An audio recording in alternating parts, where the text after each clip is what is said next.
I am Melissa Forziat. I'm a keynote speaker and the host of this Halt and Catch Fire rewatch podcast. When I speak, my topic is something I call Take the Doughnut, which for me is another way of saying carpe diem, go after the things that you want in life. And something that I wanted to do this year was rewatch Halt and Catch Fire, and this time talk about it with other people. Welcome. You're here.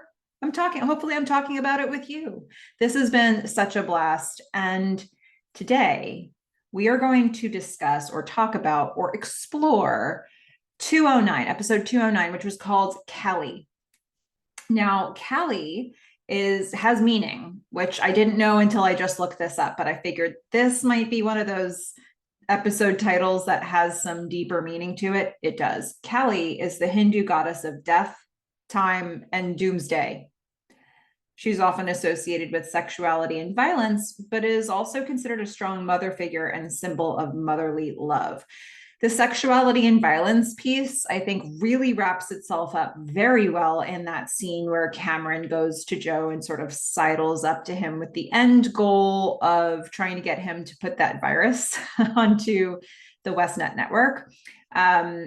But this really lines up. And I actually think that this idea of the goddess of death, time, and doomsday that's a present theme in a lot of the storylines that we're looking at. So, not the least of which would be Gordon, where he's, what is happening with him? What is his health? I mean, this is a hard episode for me.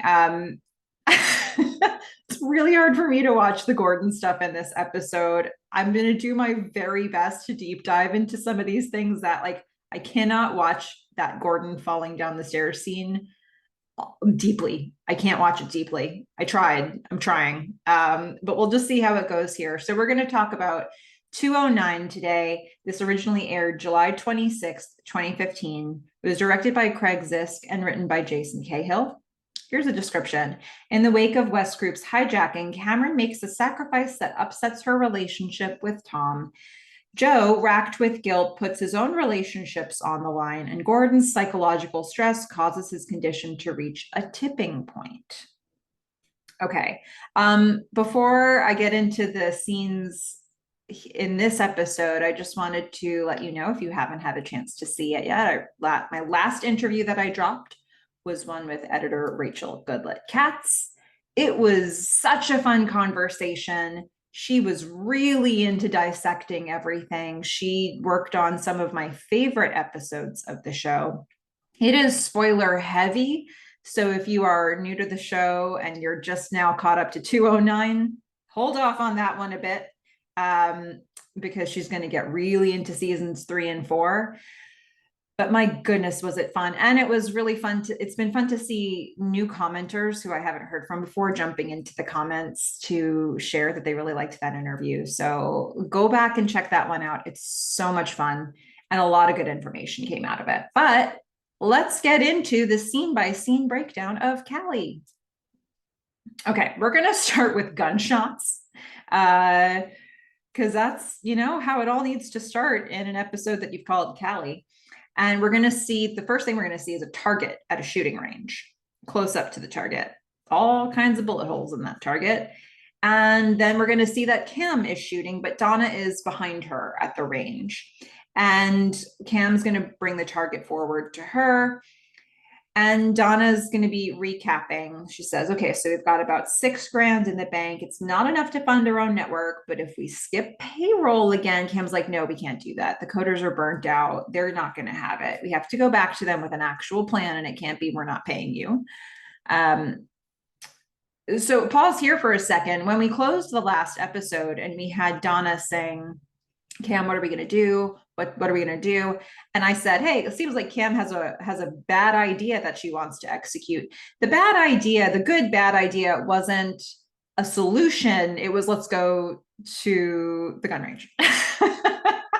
Okay, so here we are. This is at least the road to a solution, the place where they will find the solution. Okay, so Cam is putting her foot down. She's like, we can't just not pay the coders. We have to go back to them with a plan. Donna says, okay, so state of the union is this. Most of our users are going to wake up, log on, and they're going to wonder why we've changed our name to WestNet She says, look, I know you want to strap Joe to a rail, and so do I. Cam says he's not a priority for us, which I think is a bit of a relief to Donna. Cam is able to think about not think emotionally necessarily, but think about what is the next step for us practically. So she nods a bit. The machine whirs and Cam's going to bring the target back again. Donna says, okay, so here's what we've got at this point. We've got a house full of Commodore 64s. We've got the XTs. We've got the furniture. Cam says, and our games. They both pause. Look, they had both, this would land very differently if in the previous episode towards the end, Cam hadn't had the whole conversation with Donna where she said, you know what, you're right. Community is our future. You had the right idea. They had that conversation. Cam made that gesture. So now when Cam says this, it feels like something they both have to explore. Donna's not going to hold as tightly to what was left of Community. So Cam says, in our games, it's the only thing they didn't steal, right? Extract and Defend is our freshest title, and I think it can fetch enough to keep us afloat. Donna cannot believe she's heard this. She's open mouthed. She says, you would do that? You would sell it? It's, it's Cam's new baby. Parallax was, Extract and Defend is, and the idea that she would let go of this to save the company is a really big deal. And if anything, it's like exactly one season ago to this episode, Cam was not prepared to let go of her baby, her idea, her operating system for the sake of the company. But this is where she is now. Cam has to be a leader for this team. She has a lot of people depending on her. And this is practically the way to go. She is making the decision that Joe had to make last season. And she understands why she has to make it. Does she love it? No, but it's the only way forward for her. So that's what she puts on the table with Donna. And Cam says, Donna, this is about survival. Go put out some feelers with Sierra Online, with the cartridge market. I'll reach out to the independents. Donna's nodding. Donna says, well, what about Westnet? It's too bad we can't sue them. She looks a little bit disgusted when she's saying this. Cam's going to put the gun down here and she says, okay, it's your turn. Donna puts her protection back on and she picks up the gun and she shoots it. And we're going to hear a gunshot as we get to the next scene. That next scene, we're going to hear the phone ring.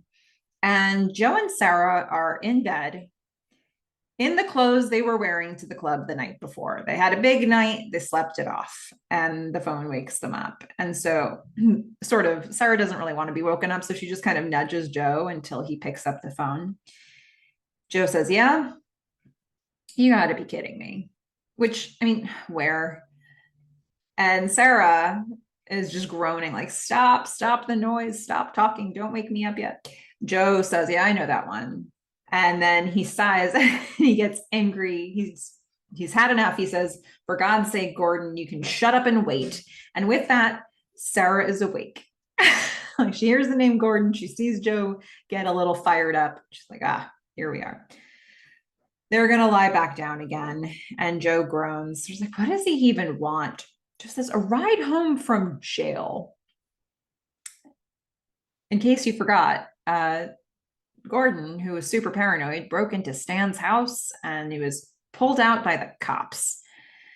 So Sarah just sort of scoffs at that. And now we're going to cut to seeing Gordon in the passenger seat of the car. He looks over at Joe, who is driving him. Joe has gotten out of bed. He is giving Gordon a ride back from jail. Gordon just sort of rubs his forehead. It's been a night. It's been a day.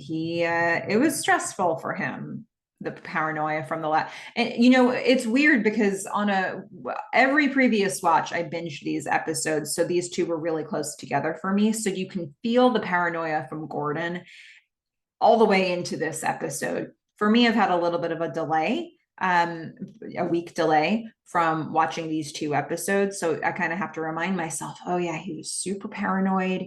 He was in this mental state that was not equivalent to the situation we were seeing him in. And that is going to continue throughout this episode. So Joe is going to pull up the car and stop. And actually, he's in front of Stan's house now because that's Gordon had driven to Stan's house. And that is where his car was left when he was brought to the police station. So this is where Joe has to leave him because Gordon now needs to pick up his car. So Gordon gets out of Joe's car. He crosses around the front of the car. I don't often notice details like vehicles, but this is an interesting looking vehicle that Joe's driving. We've probably seen it before, but on this street, it just sticks out like a sore thumb to me. So I looked it up. It's a 1970, I think it's a 1971 International Harvester Scout 2. My goodness. It's not the kind of vehicle I'd expect Joe to be driving here, but I think that's probably the one that he brought to Fisk at the end of season 1 when he was going to Fisk Observatory. Is that right? I think so.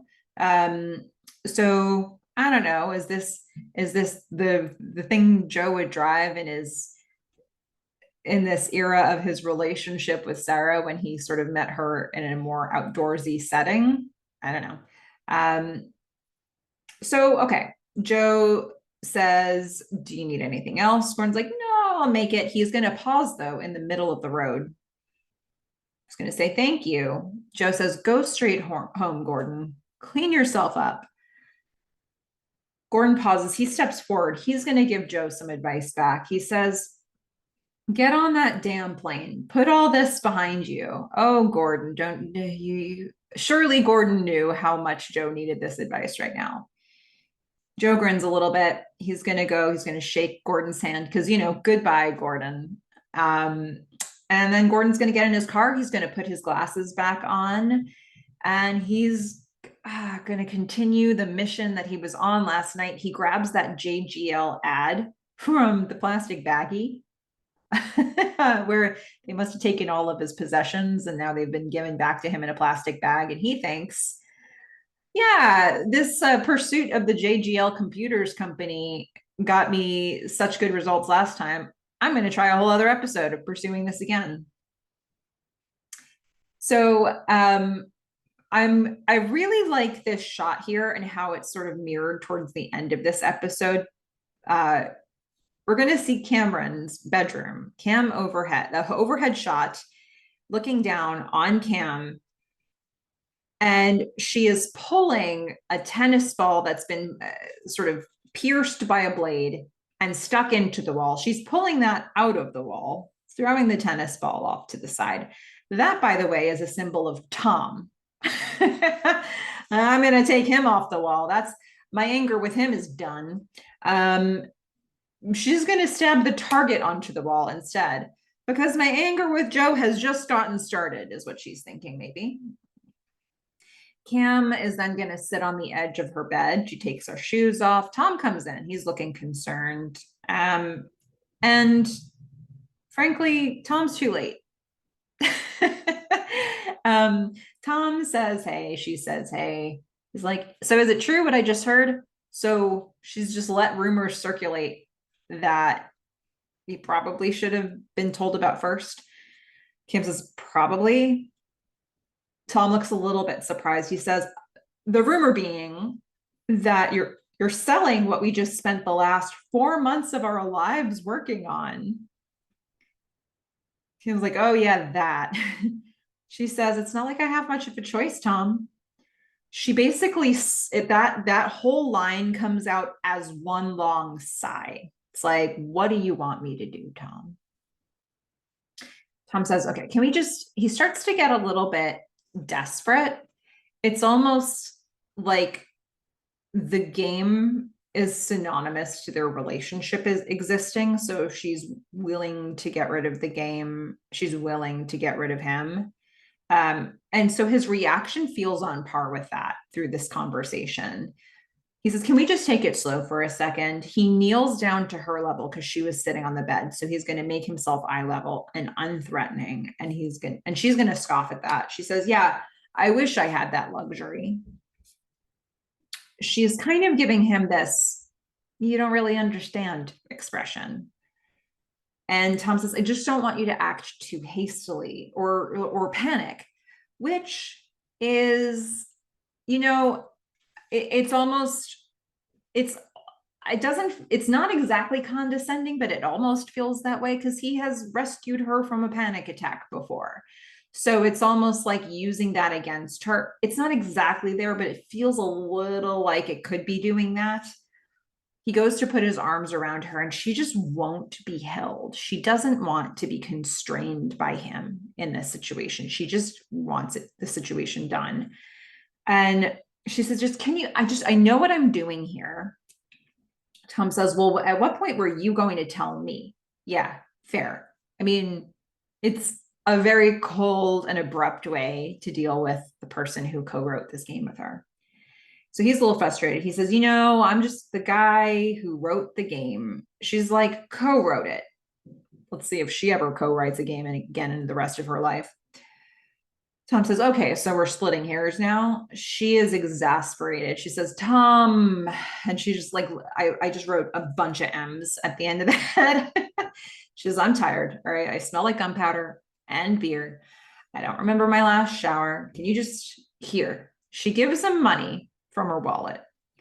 And she says, whoever's still awake, buy them breakfast. Okay. Just tell them everything's going to be okay. She pauses. She says, I'll take anything with eggs. And he says, and green chilies. Yes, sir. Okay. Somehow in the course of a night, he became the errand boy. And he co-wrote a game with her and she didn't even talk to him about the fact that probably the solution here is that she sells that game. So I get he's not feeling the love right now. So she's gonna stop. She was on her way to the bathroom to go take that shower. She stops and she just says, can you just do it? Can you just be the errand boy? She's gonna go into the bathroom and we're gonna linger on Tom's face here, which is like, am I broken up? What just happened? She does clearly not care about me whatsoever. I think, it's really easy to, I think that what we see with Tom here is contextually important. Once again, if we think of Tom as Cam about a season ago, 109, Comdex, Cam's operating system gets pulled. And, Joe made the harsh decision. He didn't want to. She is actually being a lot colder than he was in that episode. And we remember how she reacted. It was a betrayal. It was a big betrayal. She reacted with big emotions. It hurt her. She didn't want to be involved anymore. So now we're getting a chance to see as close to a situation like that as we can see, with her in the Joe position and Tom in the Cam position. And I would say Tom, while his feelings are more muted in this episode, I think he's going through a lot of the emotions that she's going through, and he might be trying to handle things in more business-like or mature ways at times, but they kind of end in the same place. So I think it just adds that context. I think that Tom is being a softer version of what we saw Cam doing last season, and Cam is being a much colder version of Joe. And just kind of flipping things like that helps you see, okay, what has a whole season brought us in terms of Cam's development? She's thinking as a leader. She's thinking for the business. She's prepared to let go of any personal attachments in order to make the business decisions that will save the business. And is this just the cycle of how things go? Is this a statement that the show is trying to make to us? We'll get into that more, but I wanted to lay that out here to begin with. So let's go to the covered parking garage. Gordon is on search for JGL computers. He's got to a parking garage near the address. He pulls his key out of the car. He looks down at the ad as he walks away from the car, not paying a ton of attention, but then he does stop and he looks around a bit, takes stock of where he is. He's going to walk down a ramp. In terms of location, I really like the garage they picked here, how it's laid out, because we can see more than one level at once. It's a confusing space. We don't necessarily see like big, clear numbers marked with floor levels. So everything does kind of look alike here. And because of the way it's laid out, we get some cool camera angles as we go along. So Gordon's going to walk down the ramp. He's going to walk out the door to the outside. And then he looks behind him and it's a no re-entry door. It's locked behind him. Not sure if it's significant, but this one's a blue door that he walks out of. And he can't get back into it. So he's like, all right, whatever, didn't need to right now. I need to find JGL computers. He's going to cross the street and he's going to pound on a red door where a security guard named Crawford is going to answer the door. He says, can I help you? Gordon says, is this JGL? Crawford says, who wants to know? Gordon's like, oh, I'm Jim Clark. Is that his dad's name? I'm thinking that might be his dad's name. He says, I was interested in their work. Crawford is going to scoff at him and say, yeah, you're late. Gordon's like, what? He says, yeah, they're out of business now. Cleared out on Friday. Didn't work out. You know, there's something in that. Maybe Donna was right that they didn't have the most important asset, which was Gordon Clark. Maybe. So this guy says, cleared out on Friday. Gordon's trying to look into the hallway behind him. You can't really see anything. This guy says, we're hiring though, if you're interested, a lot of late shifts, but it's steady. It's like, hey, do you want to be a security guard? Gordon says, nah, thanks anyway. Crawford says, all right. And he shuts the door. Gordon walks down the stairs. I mean, gosh, that seems like a really quick turnover for this company. It's a little sketchy. And I don't know. I wonder if they left on good terms. Did they take the money and run, or did they just fail as a business? So Gordon's going to walk downstairs. He wants to return to his car now. But first, we're going to see Donna try to resolve things with WestNet. She sits across from Jesse in it looks like a room in a convention hall. It's probably specifically in the WestNet building, though, because we're going to see later that the West Group Energy logo seems very permanent on the wall. So they must have a big room like this for their shareholder meetings and any big meetings they're going to hold. So we're going to see a wide shot of the room. Donna and Jesse are sitting across from each other at a random table while people around them are setting up for this upcoming event. And Donna says, okay, well, our lawyers advised us to sue immediately, but we're holding off pending your cooperation. She's going to give him a paper. We're going to see a close up on Jesse. And he's like, and she says, the number represents 2 years of our overhead plus treble damages. He smiles a little bit because he's got the upper hand here. He says, I only took this meeting because as a former client, I thought you deserved an explanation. She says, well, that's sort of like a ransom note after the victim's already dead. Jesse says, well, I prefer transformed. And she just scoffs at that. He's going to mansplain now. We're going to get a little mansplaining from Jesse. He says, some ideas need a larger ecosystem. Give a buffalo 1 million acres and it thrives. Stick it on a desert island. In 4 generations, it's the size of a poodle. Oh, Jesse. Tell us how it works again, Jesse. Anyway, Donna's going to sit back. She's like, I can't with this. She says, well, that's a charming anecdote. I work for a living, though, so can we move this thing along? Jesse says, we violated no copyrights. Donna cuts him off. And she says, we own proprietary algorithms. He cuts her off. This whole little sequence here. So they start with the chit chat. She's like, no chit chat. And in this next exchange of lines, they're going to keep cutting each other off. And really, they're just talking over each other the whole time. I thought this was beautifully performed by them. So she cuts him off.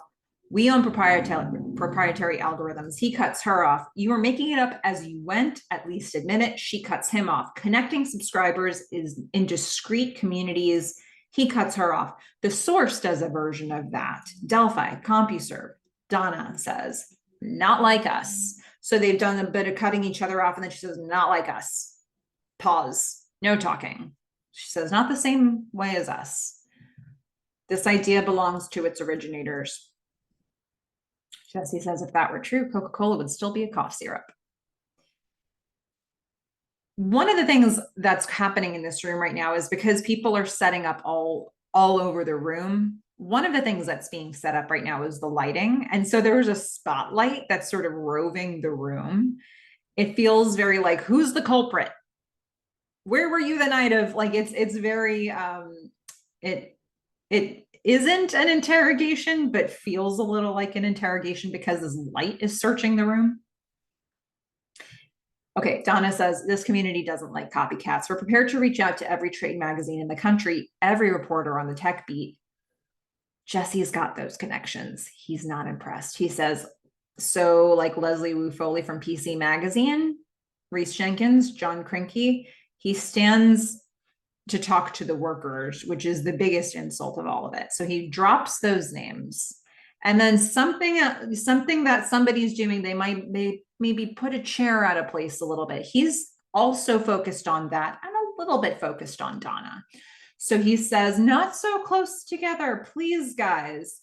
He stays standing because this meeting's done, and he looks at her and he says, they'll all be sitting right here, all those people I named, in a few hours. And since I invited them weeks ago, they're going to think that what you're doing here is just sour grapes.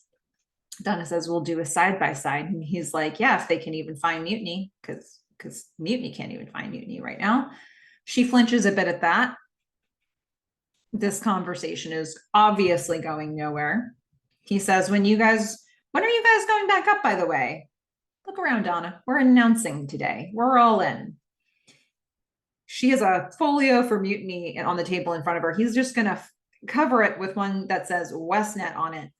And he says, so you're going to sit there and tell me what? I should have nobly stepped aside, watched you guys flop around for years, gasping for air. She starts packing up things, shopping your little regional product door to door like Thin Mints. I like that Jesse really hits Thin Mints hard because you guys are just Girl Scouts. What a way to infantilize a bunch of women owners of a company. Donna says, I'll see you in court. She's had enough of this. She is ready to go. He says, oh, come on. You know that's not going to happen. We both know that. They're sizing each other up here. She starts to walk away. And he says, sorry, we couldn't help each other out. She turns around. She walks back. And she says, holding hands with Joe McMillan never ends well. Trust me, I know. Jesse is a bit insulted by this because he's the one who just got one over on Joe. So he doesn't want her thinking that Joe's getting one over on him. So he's going to say, what makes you think Joe had anything to do with this? And she just looks back at him. And this is helpful information. While nothing else good came out of this meeting, at least there's that piece of information, and do with it what you will, right? And we will see what Cam does with it. There are many things I suppose you could do with it. Perhaps it just warms your heart a little bit, but it's information that's useful. All right, back to Gordon, because what's happening in Gordon's world right now? Well, Gordon is going to walk back into the garage confidently. He didn't find JGL computers, but they're out of business. They're not his competitors anymore. All's well in the world. He gets into this garage, and then, we can see cars on multiple levels again. He walks up the ramp. The smile leaves his face. He looks around. He doesn't see his car where he thought he left it. He looks confused. And he starts mentally calculating, like, okay, was it this floor? Where is it in this space? He's sort of jangling his keys. And then he's going to walk down a ramp to a stairwell. He runs up the stairs onto another level. He walks confidently onto that level. Surely his car is here. And then he stops. His car is not there. Gordon's like, you got to be kidding me. He's going to look around confused. He starts to walk up another ramp. I guess this whole garage bit, is a significant metaphor around what is happening in his world right now.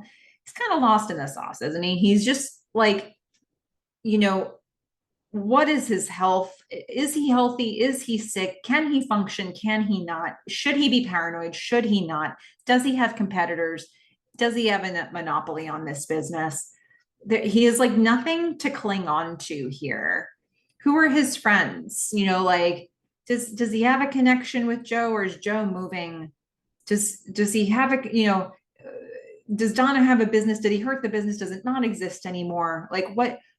Nothing seems to be quite real in this world. So it's all just sort of looping around. And he is going to spend the bulk of this episode confused about where he is in the garage and probably in life as well. First, though, before we get back to Gordon, we're going to see Sarah and Joe in their apartment. And the kitchen is mostly boxed up at this point. And Sarah clearly, I mean, Sarah was asleep in the car when Joe walked into Mutiny to have whatever failed conversation he was trying to have in the previous episode. They go to bed. They're in the same clothes. She was really tired. I don't think he ever told her about Westnet. And I don't think he ever told her about what he's feeling right now about Jacob. I think he hasn't had a chance to talk with her about that yet, or he was keeping it in until he knew what he thought about it. So this conversation belies all that, where Sarah's saying, okay, I think I found my book idea. I'm going to start outlining it on the plane. Joe's going to bring a mug into the living room. They're sitting on the floor. The coffee table's still there. And they're packing things up. And he says, that's great. What's the book idea about? Sarah says, you. And he takes a bunch of books and he tosses it into a box on the floor. Sarah laughs. She's like, well, no, not you individually. It's more like the price of adaptation on modern life. See this new person you're becoming? What was the cost? He looks at her. She says, you know, transformation, pain. Joe's like, how many of those pills did you take? And she laughs. She says, no, seriously, creative disruption. You know, he's smiling at her. She still thinks the best of him. She says, you upset people, but so does anybody who rocks the boat. But you also gave birth to some pretty special things. She's a team with him in this moment. And so she's still her hype person, and she's still his hype person. And in this moment, it's like, well, there's a cost of doing business and adapting, and that can happen to other people.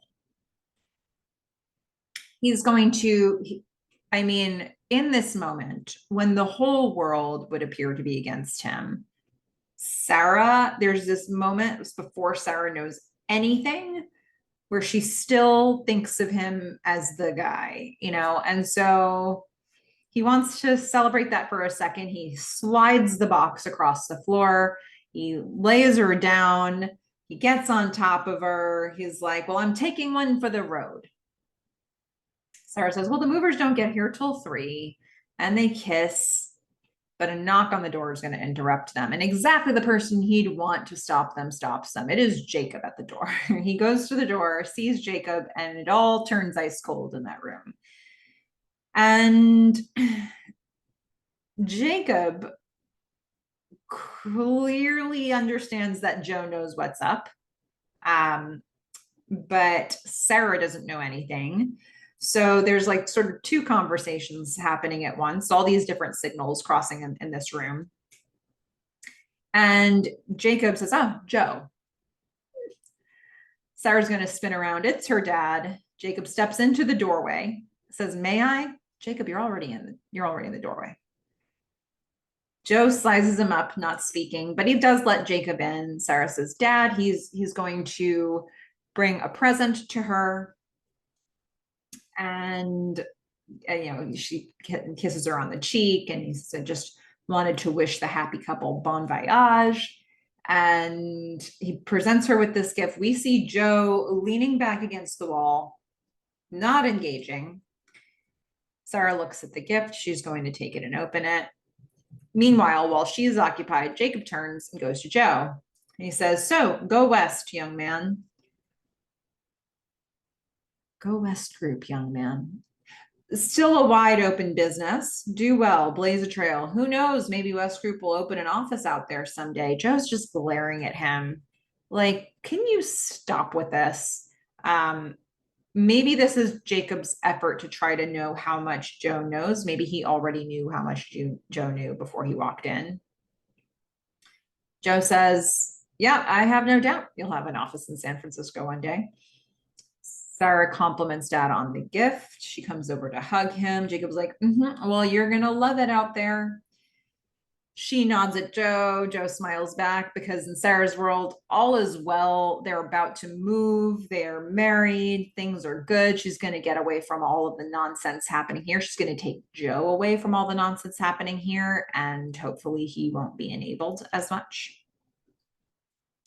Jacob says it's the land of second chances. Joe, may I have a word? And so he's going to pull Joe out of the house to have the conversation that they really want to be having here, or that he wants to have anyway. He says goodbye to Sarah. Outside, both the guys just have their arms crossed. I see you. I see you. Joe says, you didn't seriously think that bullshit would buy my silence. Like, whatever that gift was, it's not enough. It's not a thing. Jacob says, no, you're far too emotional for that.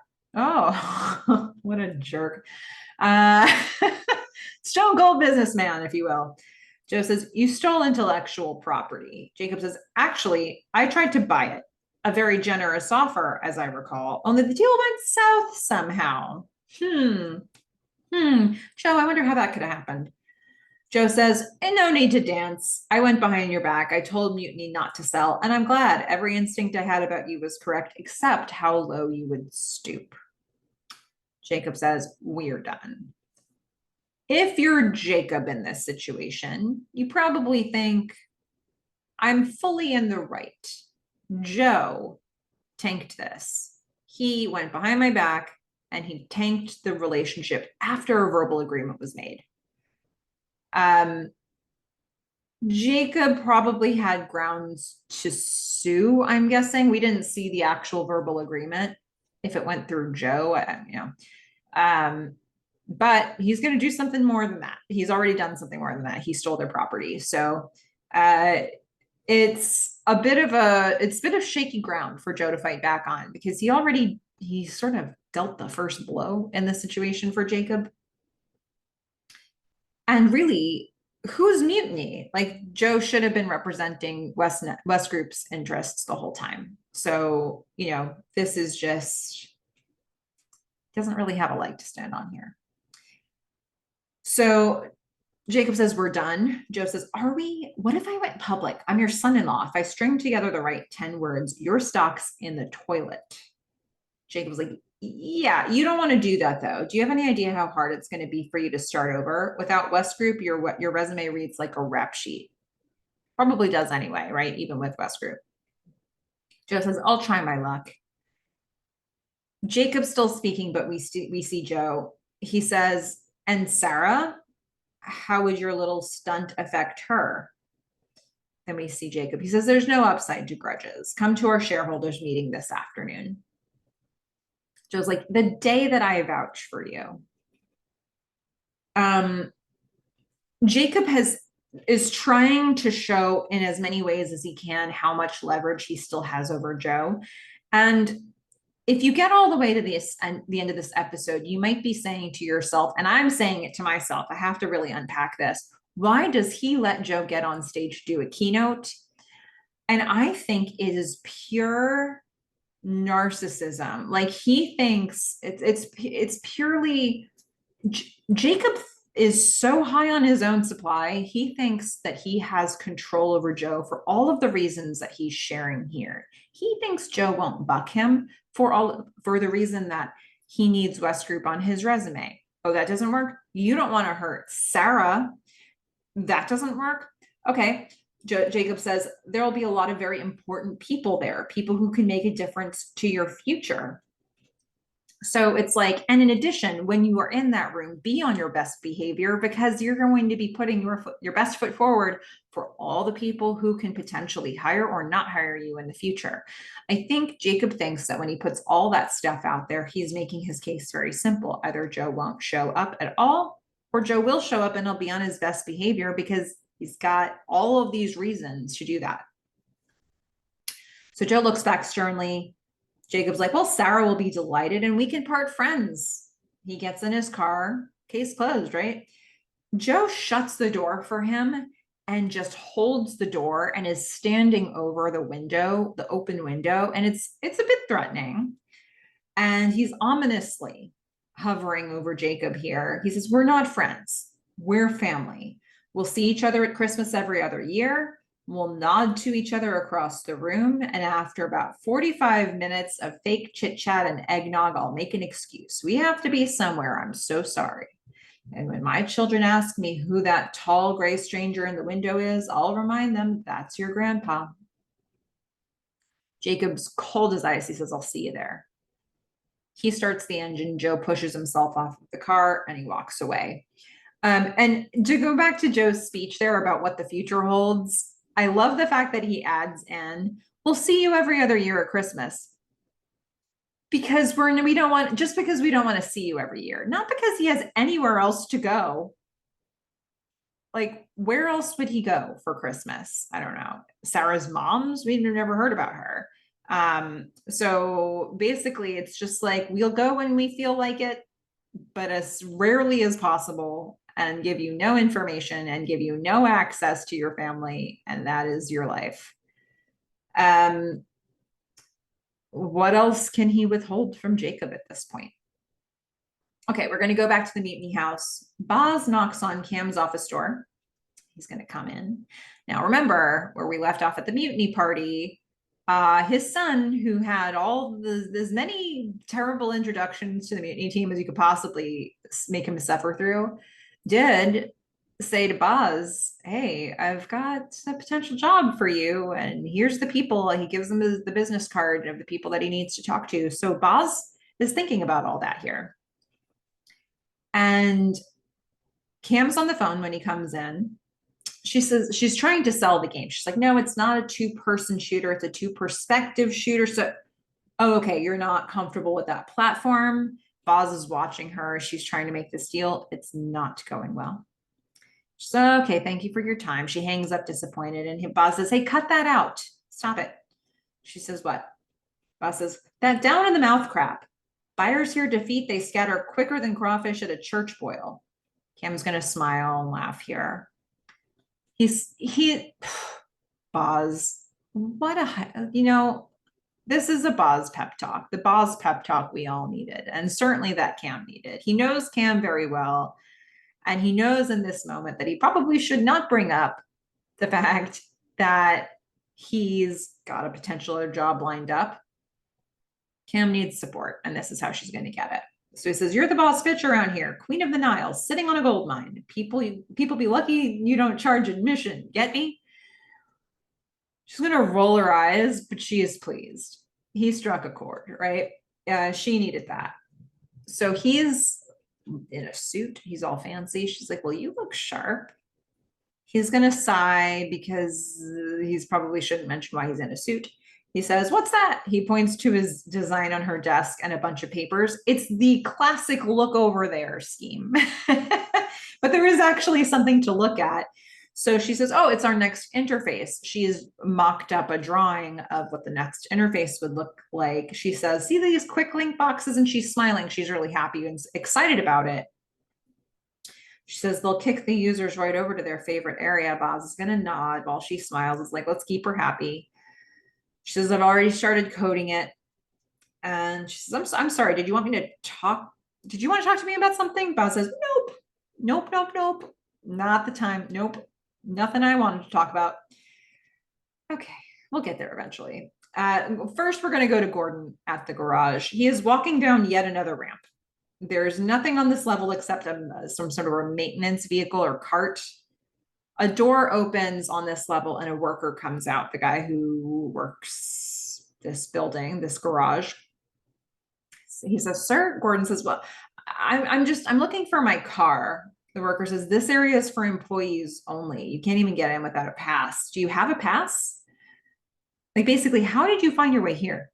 Gordon says, no, I just, he shakes his head. The worker says, do you remember what level you were on? He's like, I wasn't really paying attention. Maybe F5 or 5F. The worker says, there is no 5F. This is basement level west, what you're in. Maybe it was an E you saw. Maybe you park in 5 East. And Gordon points, he's like, maybe that's it. He doesn't know. He's confused. The worker says, well, the stairwell's right up there. Gordon is going to walk slowly, and then he stops and he's sort of scanning a little bit. And the guy's like, are you okay, sir? We're going to get back to that wide shot to see it's just this sort of desolate space. And Gordon's like, yeah, I'm fine. Thanks. Gordon walks up the ramp and the worker goes to his vehicle.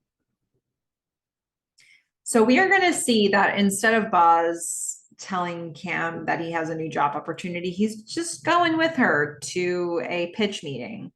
So Boz is sitting in a waiting room.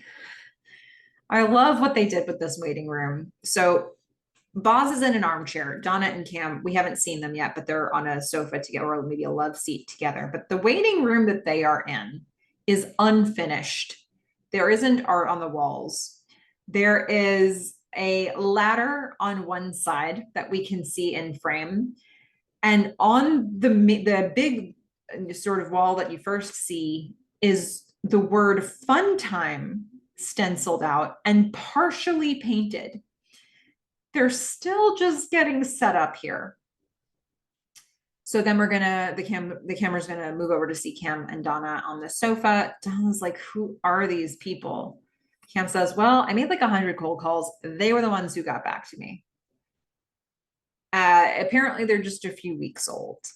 Very clear from the waiting room that they're in. So some guy is going to carry a plant into another room, and they're just setting up like this play. It doesn't build confidence. Boz just watches this guy carrying this plant across the room.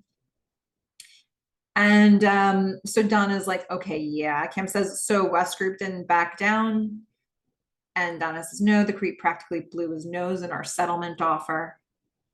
Cam says, what did Joe say? Donna shares some important information here. She says, he wasn't there. I don't think he even knew about WestNet. I think maybe he was telling us the truth. Cam looks back at Donna. Okay, she clocked that. Got it. Not sure what to think about it, but at least the information's been transferred where it needed to go. So a guy is going to come out, a guy that we're going to come to know as Bryce. And he's like, okay, we're ready for you. And the three of them all stand up and they follow Bryce in through the doorway. They're going to bring their machines with them to do the demo. They see a couple men sitting at a conference table, look like some senior level, executive level guys at this company. And they assume that that's who they're supposed to have a meeting with, but no. Bryce says, we're in here. And they spin around and they look at an office that's really more like a small storage room packed with stuff that they are storing and a person. That's the room they're having their meeting in. Donna whispers, okay, here we go. Okay, we're going to go from there to Joe and Sarah back at their apartment. Joe is sitting and Sarah says, maybe you should go. I like that Joe came clean, told her, I guess, everything that's happened here. Again, Sarah, it's like, we're about to leave this place in like 5 minutes. Can we just... So she is trying to think about how to take the high road and not necessarily thinking about any of these actions being long-term. Maybe you should go. And Joe's like, to the shareholders meeting? She says, yeah, he never expected. He thinks you're too proud. She keeps packing up things. He's considering what she's saying. She says, think about it. You know, you go there in front of everyone. She's going to sit on his lap. She says, let them see that it started with you, your vision. Just try and pull something good out of this fiasco. She drapes her legs over him. She's cozying up to him. She says, we can just leave all this behind. She leans on him. Make a clean break. Look, it's up to you. She looks up, he looks away, and she's, he's thinking about all this. And she says, I'll be by your side either way. She kisses him on the cheek. She gets up. He keeps looking out the window. His eyes, again, I'm noticing visual details that I wouldn't normally notice here, but his eyes look so gray as he's looking out the window. It's so like stone cold, ice cold, neutral machinery sort of thing going on here. I think it's just to put a finer point on it. The deal here is you should go. You should tell them it was your idea. And then we leave. That's what we do. So that's what she stipulated, but it was in support of him. So now let's see what's happening at this game demo. What a wonderful choice they made with everything at Funtime Games here. So we're going to see, first of all, a close up on the game demo as we hear Cam speaking. She's like, okay, so half the game is a spy thriller. Your mission is to infiltrate the Soviet prison.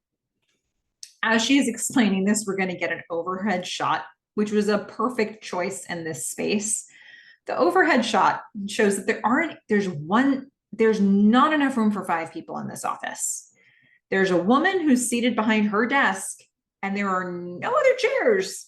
So Bryce, who brought them into the room, is sort of standing next to this woman. Boz is leaning up against a bunch of file cabinets. Cam's like sort of trying to pitch next to this woman. Donna's on the other side of the desk. They can't fit 5 people in this office. So, but here's where they're pitching nonetheless. So Cam's explaining it: infiltrate the Soviet prison, rescue the starving dissident, or Donna jumps in with her part of the pitch. She says, or you're an elite KGB prison guard. Your orders: find and shoot the American before he escapes with your prisoner. And we see that the people who work there are liking this game. They're intrigued by it. Cam says each level can be played as either hide or seek. Donna says, while totally scrambling our Cold War preconceptions. Okay, so perfect timing for that theme. I like the idea that each level can be played as hide or seek. It works also with the Gordon scenario right now, where he's seeking and his car is hiding. It also works when you think about the reversal of things. It works with my take that, Cam and Tom now are Joe and Cam from last season.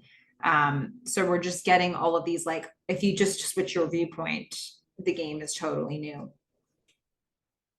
Donna says that, this is all that scrambling Cold War preconceptions. The male employee is like, yeah, okay, it's like Gorky Park meets Red Dawn.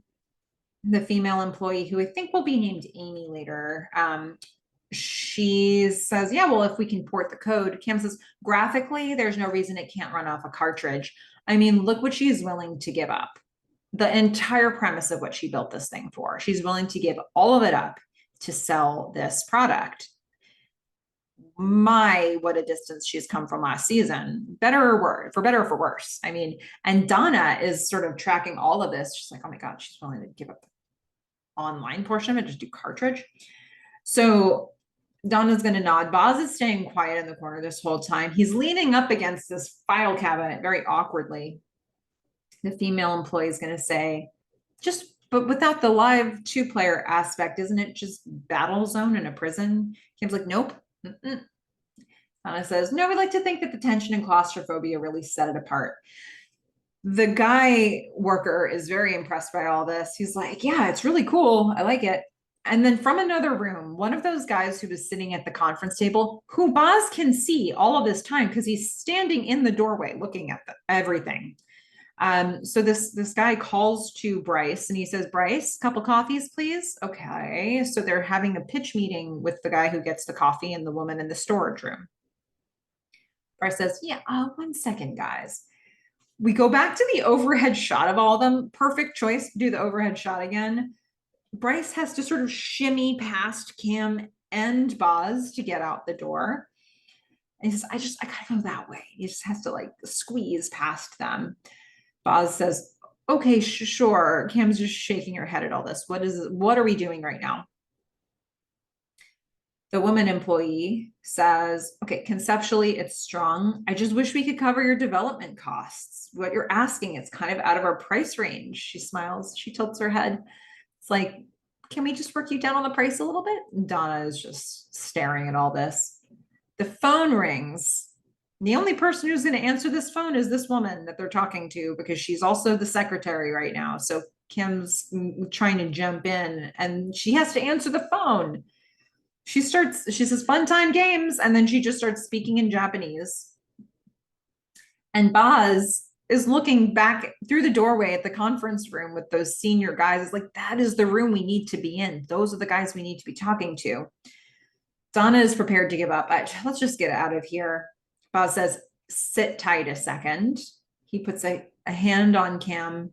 He leaves the room.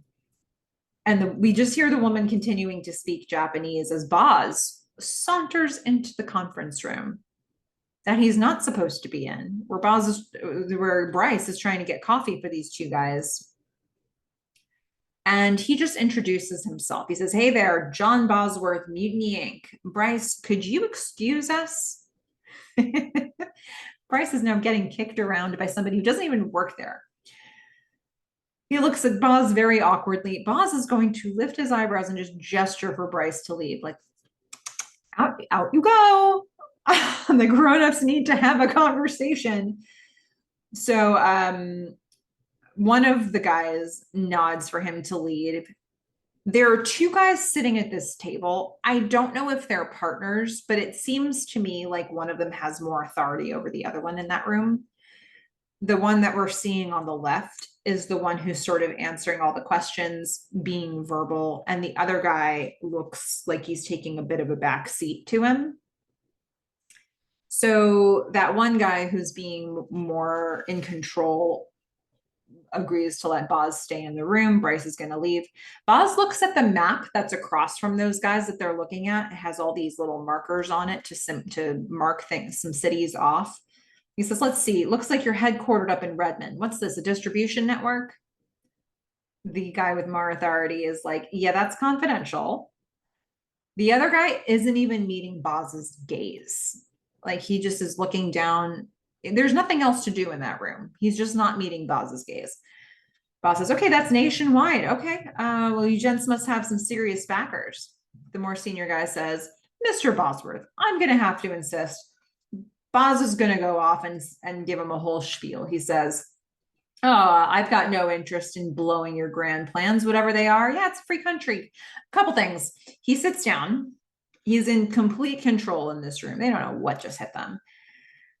And he says, one, well, there ain't no need to cold room us with toddlers just to drive down our price. We're reasonable people.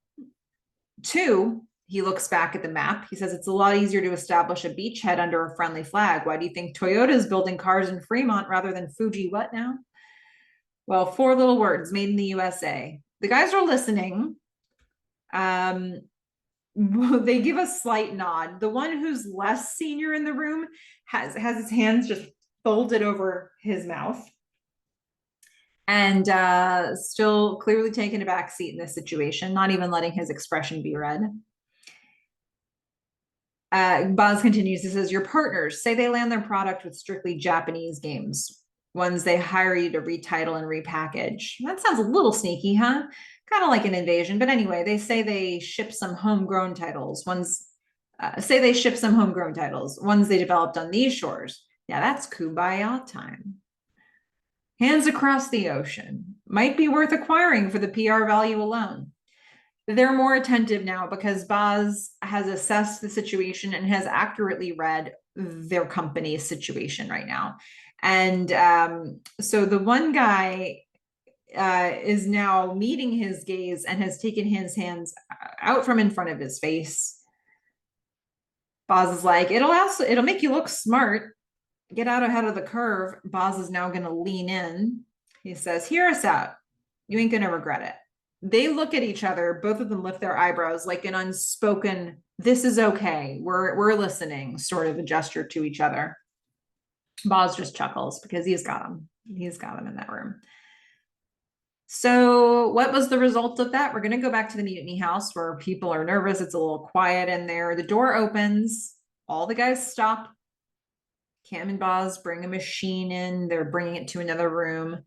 Donna is going to make a big show of sitting down in the armchair in the living room, crosses her legs, leans back, holds up the paper. She's scowling a little bit, looking a little frowny. And Wonder Boy is just standing right next to her, self-soothing, just holding and hugging himself. She holds up the paper and she says, "We sold it." She smiles. She faked him out. They're all cheering. They're all excited. Not a lot of times you hear cheering in this episode. Carl's like, "Wow, so what's next? When do we get paid?" Archie says, "Who made the purchase?" Bodhi says, "How much?" Cam's like, 50 grand. Bodhi says, 50 grand. Donna says, "It's enough to hire a new network and we will make payroll." And they're all cheering. They're shouting, "Mutiny, mutiny, mutiny." Donna pumps her fist a little bit. They all lift her up in her armchair and or her chair. It's not that fancy.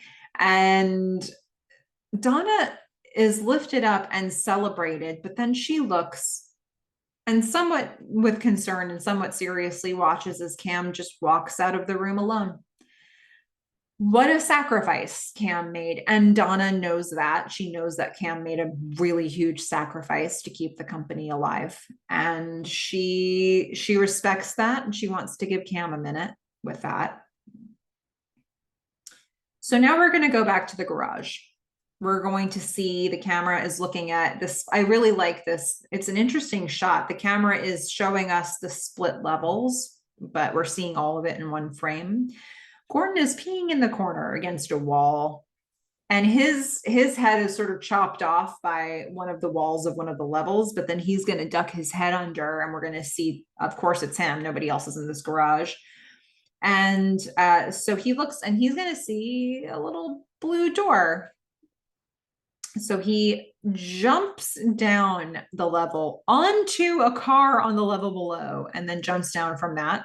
He's going to walk to the door. And he walks into the stairwell and he falls down the stairs. And I'm here to tell you, look, I'm trying to do a deep dive for you.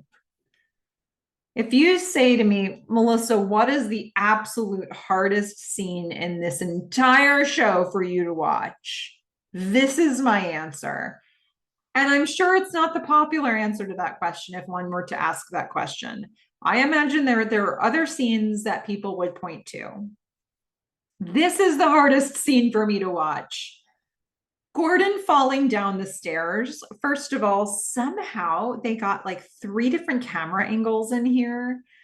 And it is a tight, cramped stairwell. Number 2, it is a cold, unforgiving hardwood, like cement staircase.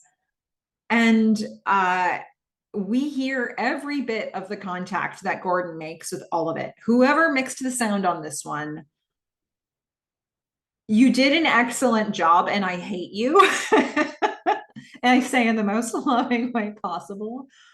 And on top of that, it's a small space and it echoes. So, like, the pain of every grunt of every part of his body that hits the staircase echoes is so brutal. I can't, my God. That's about as much as I can say about this. I just couldn't watch this more. I think I tried to get through it twice and I was like, I can't. Gordon's going to hurt his ankle on the way down. He tries to get up, but he can't put his weight on his foot. So he just falls back against the wall in pain. He's on the edge of, he's in the stairwell, trapped because he can't go up. He can't go down. He can't physically move. Gordon is just wincing and in pain. He's calling out, "Hello." Nobody's there to hear him. And we hear this eerie music playing softly. If this scene weren't rough enough already, we have to have eerie music. God. Okay, that's done. Thank God. I've been dreading this scene for the first 208 episodes. All right. So Tom is going to come into Cam's room after this whole announcement that they sold the game. He comes into her room and he stares at her until he gets her attention. He's like, congratulations. She looks up. She says, thanks. She's fiddling with the machine. She's on her bed. She's still fiddling with the machine, not paying a ton of attention to him. He's like, well, must have been hard, right? She says, no, actually, I feel lighter. I feel clearer than I have been in a while. Tom says, what's that supposed to mean? It looks like she makes a decision in this moment to just let him have it. Like, this just needs to be done. So she says, look, if this company is going to survive, it needs me 100% focused. What we've been doing, Tom says, you mean a relationship? He shuts the door behind him. They're in a fight. They're in a breakup. I don't even know that Tom can fight with her. Cam says, yeah, I got too complacent and happy. I let my guard down and it cost us. Tom says, happiness is not some side effect. It's kind of the whole point. We see the rain outside. It's basically been raining for this whole episode. Cam is gonna, she just wants out of this conversation. She's like, okay. She nods in agreement. She says, I'm not blaming you. His eyes go wide. He's like, what? I can't even fight for this. She says, I'm taking responsibility. I made this happen. Tom gets a little angry here. He wants to save it, but what's to save? Because actually, I think Joe is making this happen, and I think you can't get over it. Maybe you never have. Maybe that was always a problem here. I don't know. Is that really the problem in this? Like, yeah, does he know that Joe didn't have anything to do with this? I mean, Joe did have something to do with this. He just didn't pull the trigger on this specific final act. Tom just wants to engage her in a conversation here, and she's not doing it. So she tilts her head a little bit.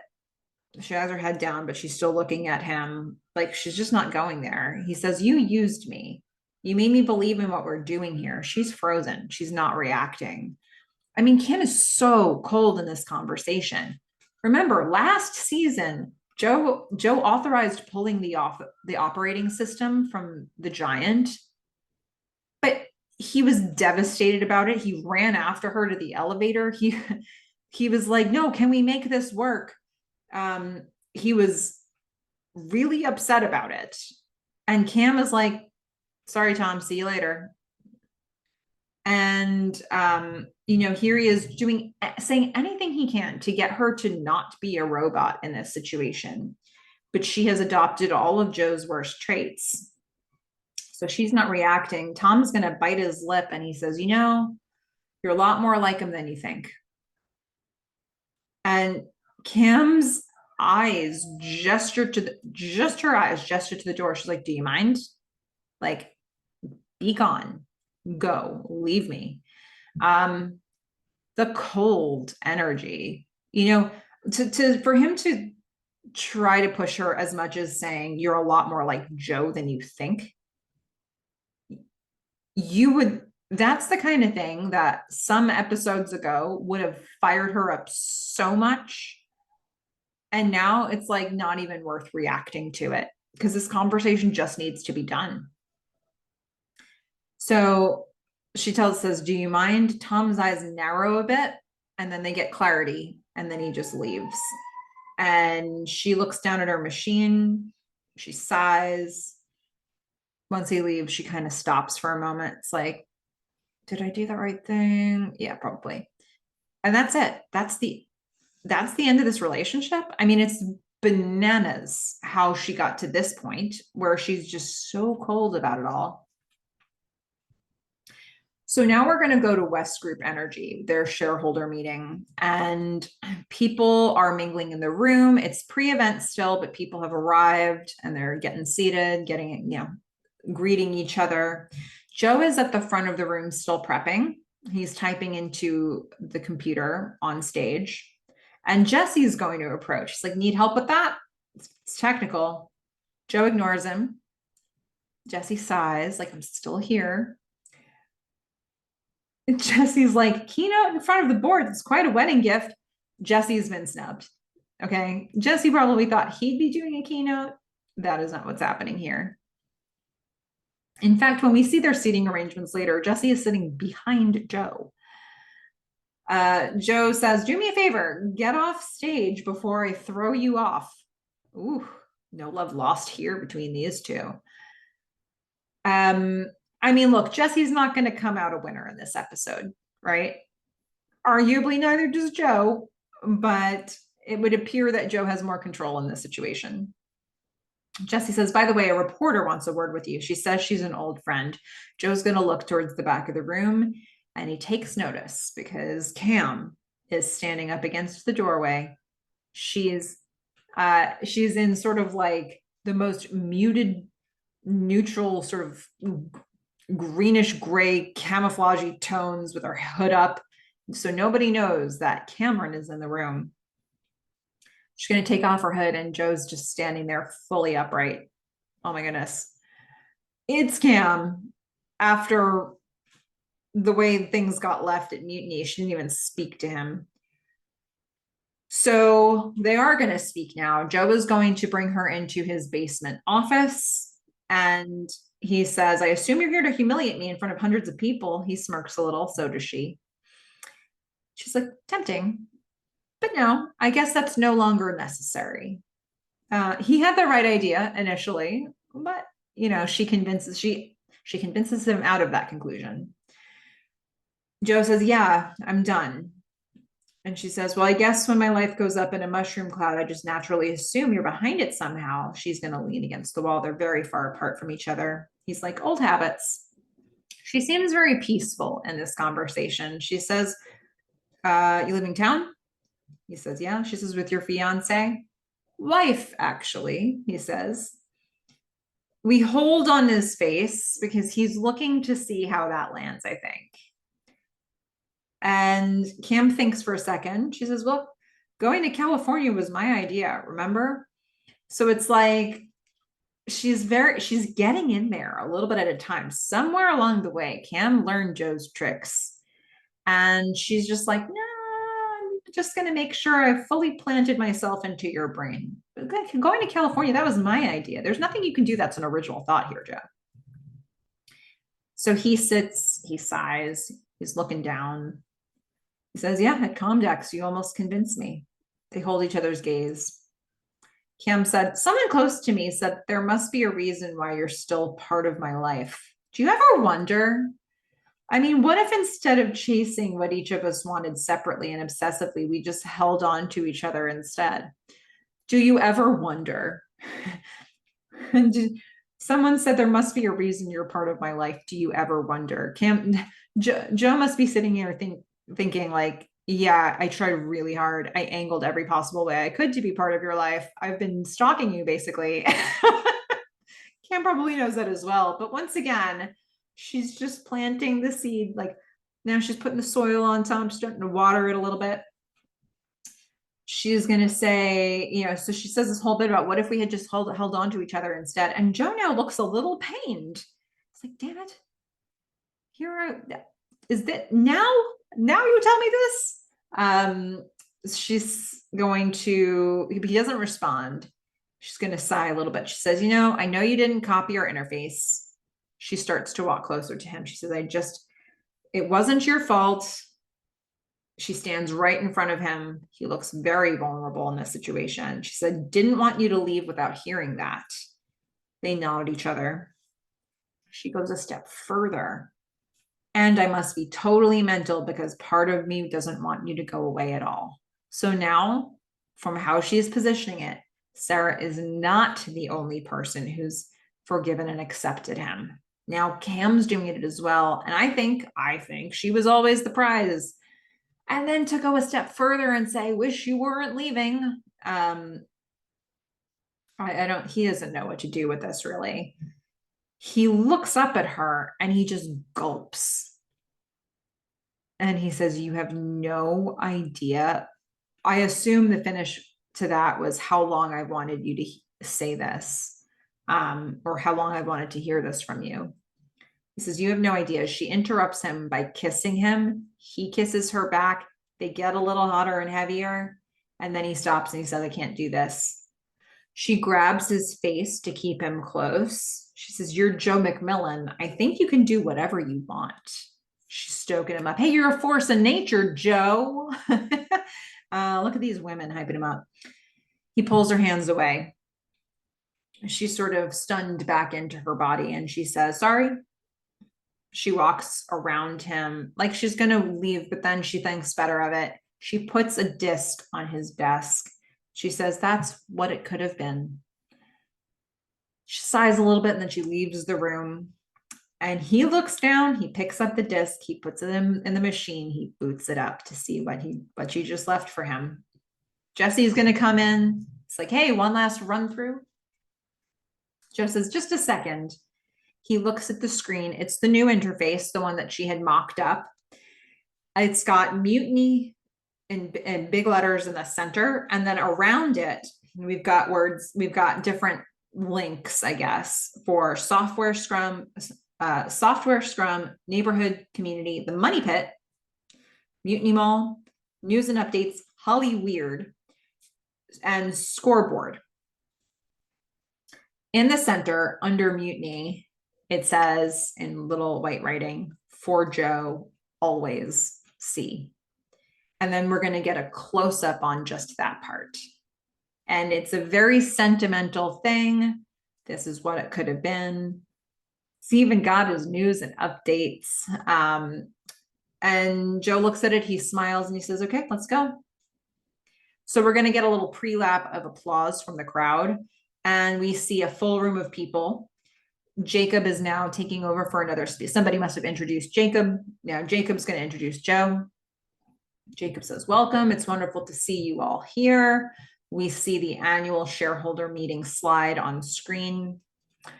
It says, "I hope you all got a chance to check out our communication terminals." Now you might ask, why is an energy company messing around with computers? Well, I want to introduce you to the man who conceived of our grand strategy. And we're going to see Joe sort of smirking in the crowd. His arm is around Sarah. He says, "The man whose passion convinced even a stubborn old fossil like me." Sarah looks at Joe, stubborn old fossil being the oil joke we all needed. And he says, "My son-in-law, Joe McMillan. Joe, come on stage, get on up here." So Joe's going to come up to the stage. And we're going to hear all the applause. And Joe is going to give his keynote, his speech. And he says, "From the cave paintings to the funny pages, the stone tablets to the telephone, we humans seek, we crave connection. The exchange of our thoughts and ideas from the trivial to the sublime." He's clicking through and we're going to see the WestNet interface come up on screen. He says, "Welcome to the printing press, the newspaper, the telephone of tomorrow. With just a few keystrokes on a PC," he taps in a few strokes. He says, "Talk to loved ones across the country, share a stock tip, a story, tell a joke, or better yet, find new friends, people who share your interests, music, politics, movies, sports. It's a never-ending conversation on tap 24/7. No boundaries, no borders." It's just amazing how far we've come in this season, that something that was ultimately Donna's idea from Cam's company is now a pitch Joe is making to the WestNet shareholders, or the West Group Energy shareholders. I mean, talk about somebody coming in and like, who stole whose ideas here, really? Like, yes, there's a lot of context behind Joe being on stage here, but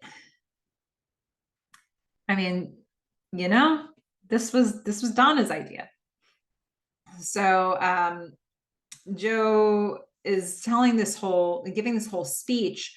We're going to see camera angles all over the room from all different angles, from behind him, looking out into the crowd, looking just at the crowd. But at this point, we're going to switch to looking just at his face. And he says, "It's a pathway to a new world. The key, of course, is the unique interface. It makes participation not just fun, not just exciting, but addictive. And all this," and he pauses here. It's all catching up with him. And he looks out to the crowd, sort of in the direction where he had seen Cam standing earlier. And he looks to Sarah, shakes his head a little bit like, "Oh, I don't know about this idea. I mean, all this And he takes a step towards the crowd, and then he's going to walk across the stage, and Jacob's eyes are following him. This all began with a very talented young programmer named Cameron Howe. Sarah takes this in because remember, Sarah was like, you should take credit for this, not you give Cam the credit for this. So she's taken this in. Joe continues, she saw the future and she got there first. I didn't build this. I don't own it. And neither does anyone here. If we skate past that, we're doing violence to the one thing. Jacob's like scratching his head in the front row where all the board members are. They're actually on stage, all the board members and the executives. And Jacob's like, ugh. And he says, if we skate past that, we're doing violence to the one thing, maybe the only sacred thing in our business, innovation. Jacob sits forward a bit. Oh, Cameron couldn't be here today, but her genius is all around us. Sarah's looking rather stern here. Jesse is at the actual edge of his seat. This has come completely apart. And so he's complimenting Cameron. Her genius is all around us. And he says, and will be, I suspect, for years to come. Joe smiles a little bit and leaves the stage. Sarah just kind of looks down at her chair with her hands folded. The next speaker is going to come up. Joe is going to walk back to his seat as people are murmuring throughout the crowd.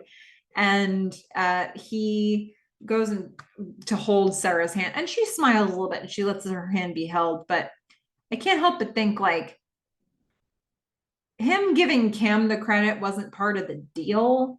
Like he's rewriting the plan a little bit here.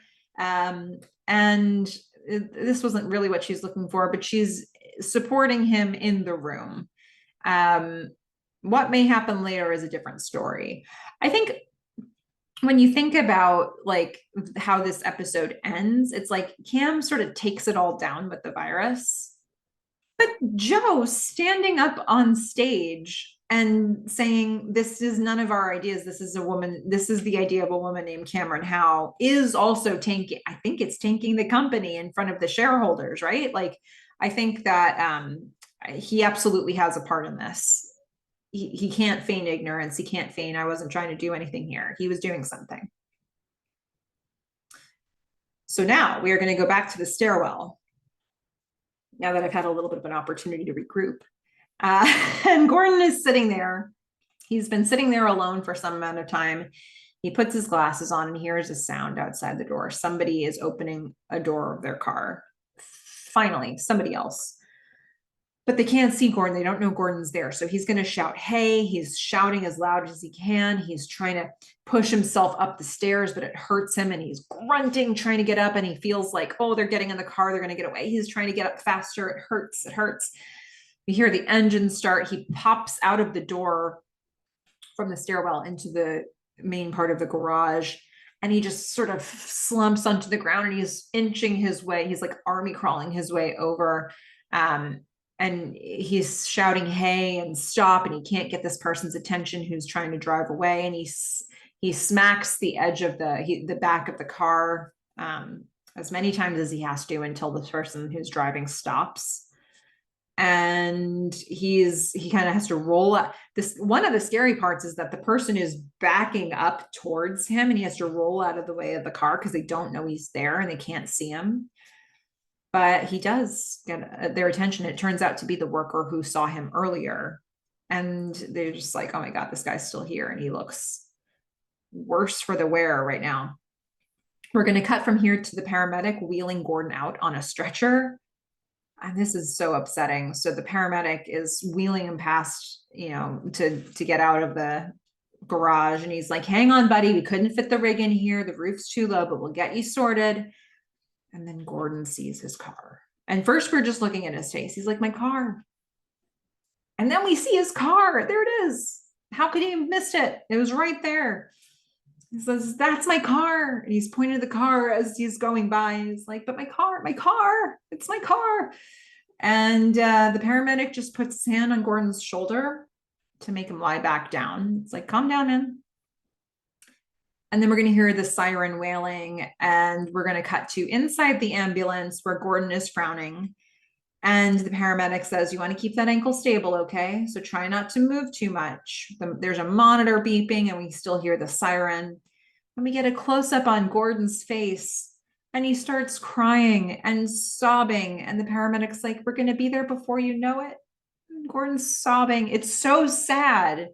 Gordon is such a mess. I'm so upset by this episode. He's, oh, his car was right there the whole time. You know, like how could he not find it? Like there were hardly any other cars there. If you just kind of walk from the bottom to the top and the top to the bottom, you'd find it. You know, like if he keeps going into the stairwells, he might miss it. He might forget which floors he was getting off at. But oh man, Gordon is so depressing and upsetting, and like it's hard to watch. This to me feels like a rock bottom moment. I don't know. Maybe at least to this point so far, this feels like a rock bottom moment. So now we're going to hear the song She's Lost Control playing. And we're going to see Jesse speaking at the meeting. And Jesse's on stage. He's thanking everybody. He says, the truth is, of course, that we have our own dedicated and highly qualified team. Forget about that, Cameron Howe. A board member is going to interrupt him, one of the people sitting behind on stage. And he says, Jesse, is this supposed to, and we're going to see that the screen is glitching. And Jesse's like, 1 second. And he comes back to join the board member and look at one of the monitors. And so the screen's glitching. Joe's looking on to all of this. We're going to watch as Cameron comes out of the back of the mutiny house. And she's going to go down the stairs. It's raining out. It's fully raining. We're in the backyard of the mutiny house in the rain. This whole section is a montage here. We keep hearing, confusion in her eyes that said it all. She's lost control. We look at the backyard for mutiny. The party was never cleaned up. Of course it wasn't cleaned up because they all had a party. And then the very same night, like at the end of the party, WestNet was suddenly discovered and they've just been in damage control this whole time. So it's just like the party is over at mutiny. But the party is going to be over at West Group Energy, WestNet in just a minute too. So Jacob is looking at another glitching monitor. He's like, Jesse, what's happening here? Jesse doesn't know. He's trying to troubleshoot, but what does he know? Jacob's like, what do you mean you don't know? Well, Jacob, he's not a technical guy. All right. That's the thing. The song is still playing and she screamed out, kicking on her side and said, I've lost control again. Cam walks through the backyard in the rain. She spreads out a blanket on the grass, like a beach blanket, and she's going to lie out on the blanket like she's tanning in the sun. It's so badass. Oh man. She's just going to breathe out. The camera is overhead and it pulls up and sort of spins around her. And we're hearing more lyrics. And seized up on the floor, I thought she'd die. She said, I've lost control again. And we're going to see the board meeting and it's just chaos in that room. Jesse's troubleshooting. The projection glitching actually turns into a bunch of code rolling down the screen. And like it's writing itself so fast that it can't keep up. And it's on all of the monitors in the room. It's pure mayhem. Sarah's looking around. Joe looks very serious. I love that there's movement happening everywhere, chaos, but Joe is completely still. And now Cam is completely still. We're going to see a close-up of the screen in Joe's office that's running the Sonaris code. So it turns out this is the virus that Gordon had created on accident and that had hurt me way back when. But Cam has weaponized it. And so Sonaris is running on Joe's computer because she loaded it. He basically loaded it in with the disk that she gave him. And it's detecting users on the WestNet system. 8,000, 9,000, 10,000. It's ticking up. In a matter of seconds, it gets up to 19,000. The board is panicking. The crowd is panicking. Jesse's trying to wave for everybody to stay calm. Joe is frozen. Sarah's looking at him. Jacob looks at Joe. Joe's frozen, and Cam is lying on the ground and opens her eyes. And so the two people who are still, Joe and Cam, it's like they teamed up to do this, but they didn't team up to do this. Oh man, it's such a cool sequence. It is, I mean, Cam is remorseless. She's colder in a way. She's colder than Joe ever was. Joe, I think, has always been trying to tell himself that he was doing the right thing and sometimes really believed it. And Cam, in this moment, I don't think she'd say I was trying to do the right thing. I think that she's just doing this and it doesn't matter. It doesn't matter who she hurts or that she's hurting Joe or like, who cares? She's just doing it. So this is a really cool mirrored shot from what we got before. Because if you remember earlier in this episode, we saw an overhead shot from Cam's bedroom where she was taking the tennis ball out of the wall and putting the target onto it. We're now seeing the same exact type of shot from underneath looking up. She pulls the blade out of the wall and takes the target out of the wall. The target falls. And Cam, so it's like another man down. Like she's conquered more than one human, more than one man in this episode. So she's going to pull her keyboard and computer onto her bed.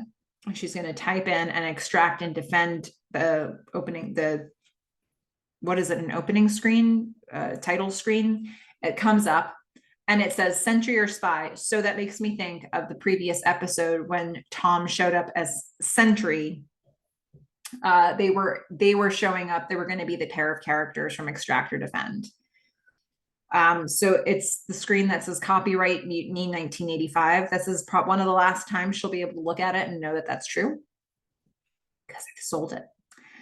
So there's a knock on the door and Cam invites whoever's on the other side to come in, and it's Boz. And Boz is like, well, how's that for a day? Boz doesn't even know the half of it. Cam is like, yep, pulled it out of our ass again. Never gets old. This is now the time when Boz can approach her and have the conversation he probably wanted to have earlier, but instead he did one last hurrah and helped her save the company again. But now he's going to tell her that it's time to move on. So he says, yeah, it doesn't get old, but we do.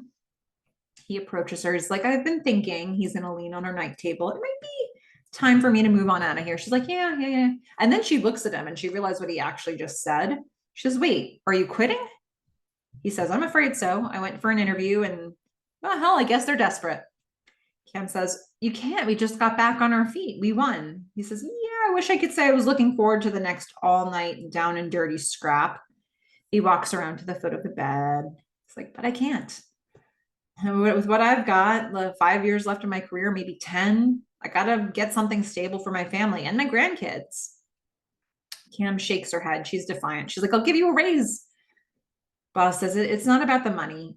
He walks back to the night table. He leans on it again. He says, I'm just too damn old to be eating 3 meals a day out of a toaster. It's undignified. She says, but it's fun. He says, well, it has been. Yeah. She looks really sad. And she says, well, what if I don't accept your resignation?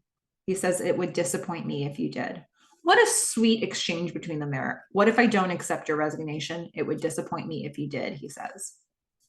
And she's just so sad. And he puts his hand on her knee and he says, I'll call you tomorrow. You know, Catherine, get some sleep, hun. It's like it's like the dad putting the daughter to bed. That's the name that Cam's dad would call. That's her name. And she took her dad's name from him. He leaves and she just looks vulnerable and pouty and like she's feeling the little girl energy inside of her. I mean, look how many men have now left her universe in this episode. Like, she did something that hurts Joe, and he's going to California anyway. That's out of the picture. She said sayonara to Tom. And now Boz is leaving. And who does she have left? All of these male figures that have been in her life in this season.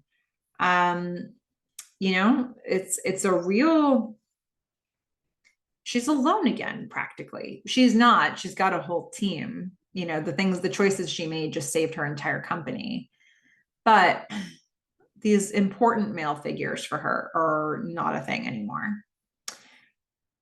So Gordon is sitting up in a hospital bed. His ankle is bandaged. Donna's listening to him as he shares what just happened. He's like, the next thing you know, I was at the bottom of a stairwell. She says, so you blacked out? She's looking concerned. He says, I don't know, maybe. I just sort of lost track. I mean, you know how I get. She nods a bit. The doctor comes in. He's like, you can't get rid of me, doc, huh? And he's sort of chuckling and joking it off. He says, you gonna slap a cast on this thing, send me back out into the wild or what? He is laughing. The doc's like, can I talk to you for a sec? He's looking at Donna. So they go out of the room and the doctor says, first of all, Donna says, I'm sorry. Gordon told me his CTE was under control. And the doctor says, it is. We did an MRI last week. It's under control. Feels like something else. This is psychological, not symptomatic. And Donna's like, he was just dehydrated. He got lost. The doctor said, for 7 hours, Donna? He was in that garage for 7 hours? It's bananas. It literally would have taken one lap up or down the garage to find his car. Like, imagine how disoriented he must have been that he could not find it in all that time. The doctor says the paramedic said that he broke down in the ambulance. Did he mention that to you? And Donna just looks concerned at Gordon through the window.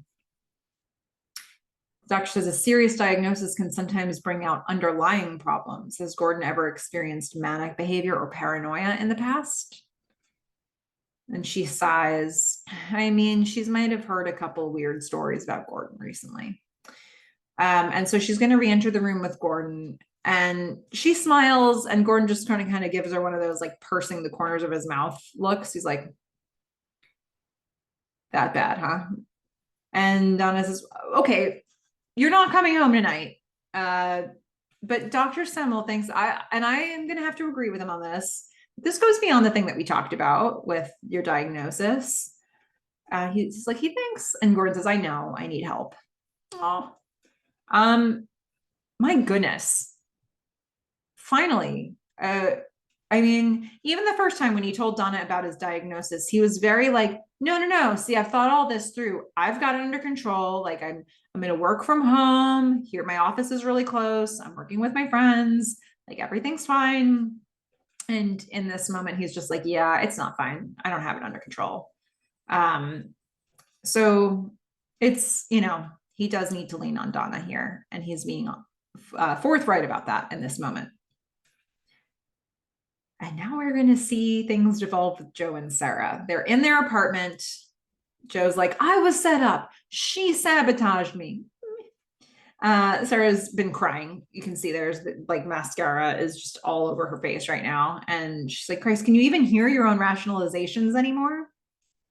Joe says, I'm getting tired of being second guessed. They're currently standing in an almost completely empty apartment. They're right at that window that she used to look out when it was always never good when she was looking out a window. They're right in front of that window. They're arguing. There's nothing else in the room except a lamp on the floor that's lit. They're in partial darkness. And he's like, I'm getting tired of being second guessed. I'm manipulated and distrusted when I've done absolutely nothing wrong. Oh, Joseph. When you've done absolutely nothing wrong. First of all, you weaseled your way into mutiny anyway. Second of all, you took over, you did everything that you could to take over their company and to buy it. Third of all, you just kissed Cameron. You were an active participant in that situation. And fourth, he got on stage and didn't take the credit himself. He added Cam to it, which in a way is the honorable thing to do if you're Cameron. But it went against Sarah's advice. And it was basically contrary to what every single human in that room wanted him to say on stage. So he's done absolutely nothing wrong. Oh, Joe. Um, but yeah, he really thinks he's done nothing wrong. All of this has befallen him. Sarah says, well, why should I believe a word you say here? He says, because you're my goddamn wife. Oh my goodness. When Lee Pace says this, he hits wife so hard in that sentence, it echoes through the empty apartment. Wow. That line, Lee Pace. Okay. Sarah can't even stomach that word when she hears it. And then she has to hear it a few times because it echoes. She looks at him coldly. She says, I don't care what you did to my dad. You two deserve each other. It's why you did it. And we see Joe sort of looking at her, just resigned to whatever she's going to say next. She says, all this time I thought you were a victim of your genius, some sidetracked prophet. Her voice breaks.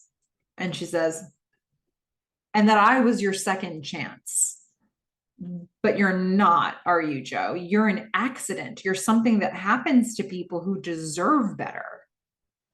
This is the one person who all this season was prepared, well, not all of the season, but throughout the season was the quickest to forgive him, the quickest to accept him, the quickest to say, you're a force of nature, Joe. You're doing the best you can.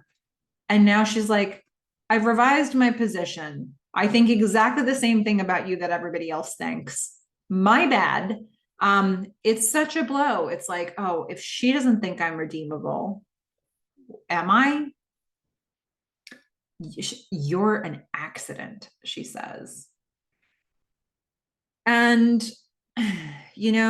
part of that too, like how much of him was sort of birthed out of the accident that he had when he was little, when his mom let him fall onto a fence.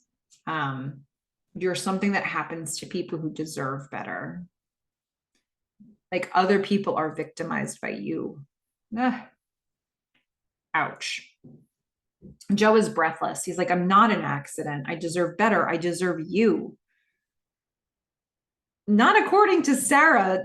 So she can't even say anything here. She just starts hitting his chest, which I think is really interesting in the context of the last episode. We've got some feedback today from different angles about like a line that Joe said where he hits his chest or his heart or his body, and the different meanings that can take on depending on what he was referring to. She hits his chest repeatedly, his body, and she's crying and he doesn't even react. And it's like, are you in there, man? Is there a real human inside this body? She says, I just wish that you knew what this felt like, that you could see your face when you say her name. She says, say it, Joe. Say Cameron. And he is still, and he is quiet, and he won't say it. But I think the point is, he knows what's happening in this conversation. Sarah knows what she needs to do. She says, God, you're lost. She leaves Joe standing there by himself in the apartment with one lamp. Door opens, door closes. He's just standing there motionless. Whew. So there's that relationship. Now let's go to a woman at Fun Time on the phone with Cam. And again, I believe her name is Amy. So Amy says, we'll take anything you can give us. Programming notes, level layouts. Cam's like, okay, yeah, I'll pack it up. I'll have somebody drop it off tomorrow. Amy says, thanks. I know it's not easy letting go of your baby. Kim's like, yeah. So what's your plan? Did you guys find a platform to launch it on? Amy says, yeah, I think we've got somebody in mind. Is she pulling a Nintendo controller out from the box here? I think so. She says, we'll probably have to change the name of the game though. Extract and Defend. Was that your idea or Tom's? Now Cam's confused. How does this person know about Tom? She's like, what? Amy says, Tom Rendon, he's so talented. Tried to poach him from you guys, but he said he'd rather go it alone. You've seen his Parallax clone, right? He's genius. What? Cam's like, do you know him? Amy says, yeah, we've been trading hacks for years. How do you think we found out about you? He tipped us off. practically broke my arm till I took the meeting. Cam looks to the door while she's on the phone and then just gets off the phone. And Amy's like, hello? Cam is going to go out to the back door. She sees Tom getting his bike. And Cam's like, hey, why didn't you tell me? He says, what was there to say? You already made your decision. And he's like walking and wheeling his bike away. She says, wait, stop, Tom, stop. She's standing at the top of the stairs. He does stop. He takes this order and he looks up at her. She says, you'll come back. You'll wake up tomorrow morning. You'll ride your stupid bike back here. Her voice is shaky. She says, and I'll make you coffee and you'll pour your Raisin Bran and we'll just come up with something new. And he goes to get on his bike. She's like, wait. I couldn't have done any of this without you. He says, no, Cameron, you did this all by yourself. He gets on the bike and he rides away and she stays standing there. This Cam and Tom stuff. So as opposed to Cam from a season ago, Tom saw that the writing was on the wall. Tom saw that this game was going to be sold to protect the rest of his team and to make sure that Mutiny still existed as a company. And that hurt Tom deeply. But before he left, he, I guess, made a call to Amy or contacted Amy in some way and said, take the meeting with Cam. And he made sure there'd be a home for Extract and Defend. And also he made sure there'd be a home from somebody who appreciated his work, which is more than what Cam seems to do right now. But he made it possible for her to sell the game. An outcome that he didn't want, but he facilitated it, which is a lot more than Cam was able to muster up last season. You know, when her operating system was pulled out of the Giant, she left the convention. She left Comdex. And she didn't want to be part of it at all. She did nothing to facilitate it. She just left. And Tom, begrudgingly, at the very least, like, he swallowed his pride, he swallowed his hurt, and he made it possible for this sale to happen and never said a thing about it to Cam. And I mean, had Cam approached him differently, maybe this whole thing could have ended differently, you know, but she didn't. She was ice cold with him, and she was perfectly fine with just kicking him to the curb. And she's saying, like, this might have ended differently if you had told me. He's like, in what, like, you didn't give any opening for that whatsoever. So he's very much like, I did this kindness for you and now I'm out. And he leaves. So it's interesting to see, like, if we compare this to last season, this time it's a softer version of how Cam was, and perhaps a more willingness to facilitate the company mission. And from Cam's standpoint, she's a much harder, colder version than Joe was of himself last year or last season. And that is this episode, right? So let's look at a little bit of the music. Not a ton of music in this episode in terms of like needle drops, but we do get She's Lost Control, the Trent Muller edit. So for those of you who know that name as being familiar, that's the same person who did the opening title sequence music. So this song is by the Ravenettes and Trent Muller, and it's from 2009. This is where Mutiny hacks and erases WestNet with the Sonaris virus. And then we also get a song called Litmus by Howling. It's 2015. And this is when Cam's trying to apologize to Tom at the very end, but he leaves anyway. Those are two songs that I'm aware of. Now, favorite quotes. Okay, let's see. Got two honorable mentions. Here's a Boz one. Boy, that's kumbaya time. Hands across the ocean. There came a point in Boz's speech in that office where he was just saying a lot of words, and he did it in such a Boz way that they seem to make sense. But when I actually look at them, they don't. But it's great. Another honorable mention from Tom. You're a lot more like him than you think. So true, Tom. So true. And my favorite quote of the episode is a Boz quote. One of the things he says to Cam in a pep talk, he says, "Buyers hear defeat, they scatter quicker than crawfish at a church boil." Okay. It's so good. It's such a Boz thing to say. And that is my favorite quote of the episode.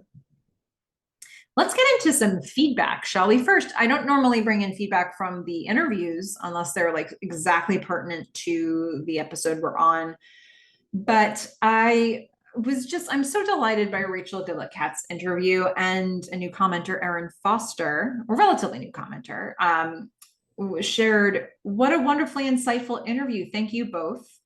I love what Rachel says near the end about wanting the viewers to feel as strongly as she did when she first watched the performances. I'm so here for that fangirl energy. When I think about the episodes she worked on and how memorable they are, it's not surprising to learn how fueled she was by that desire to share her passion for the show with others through her craft."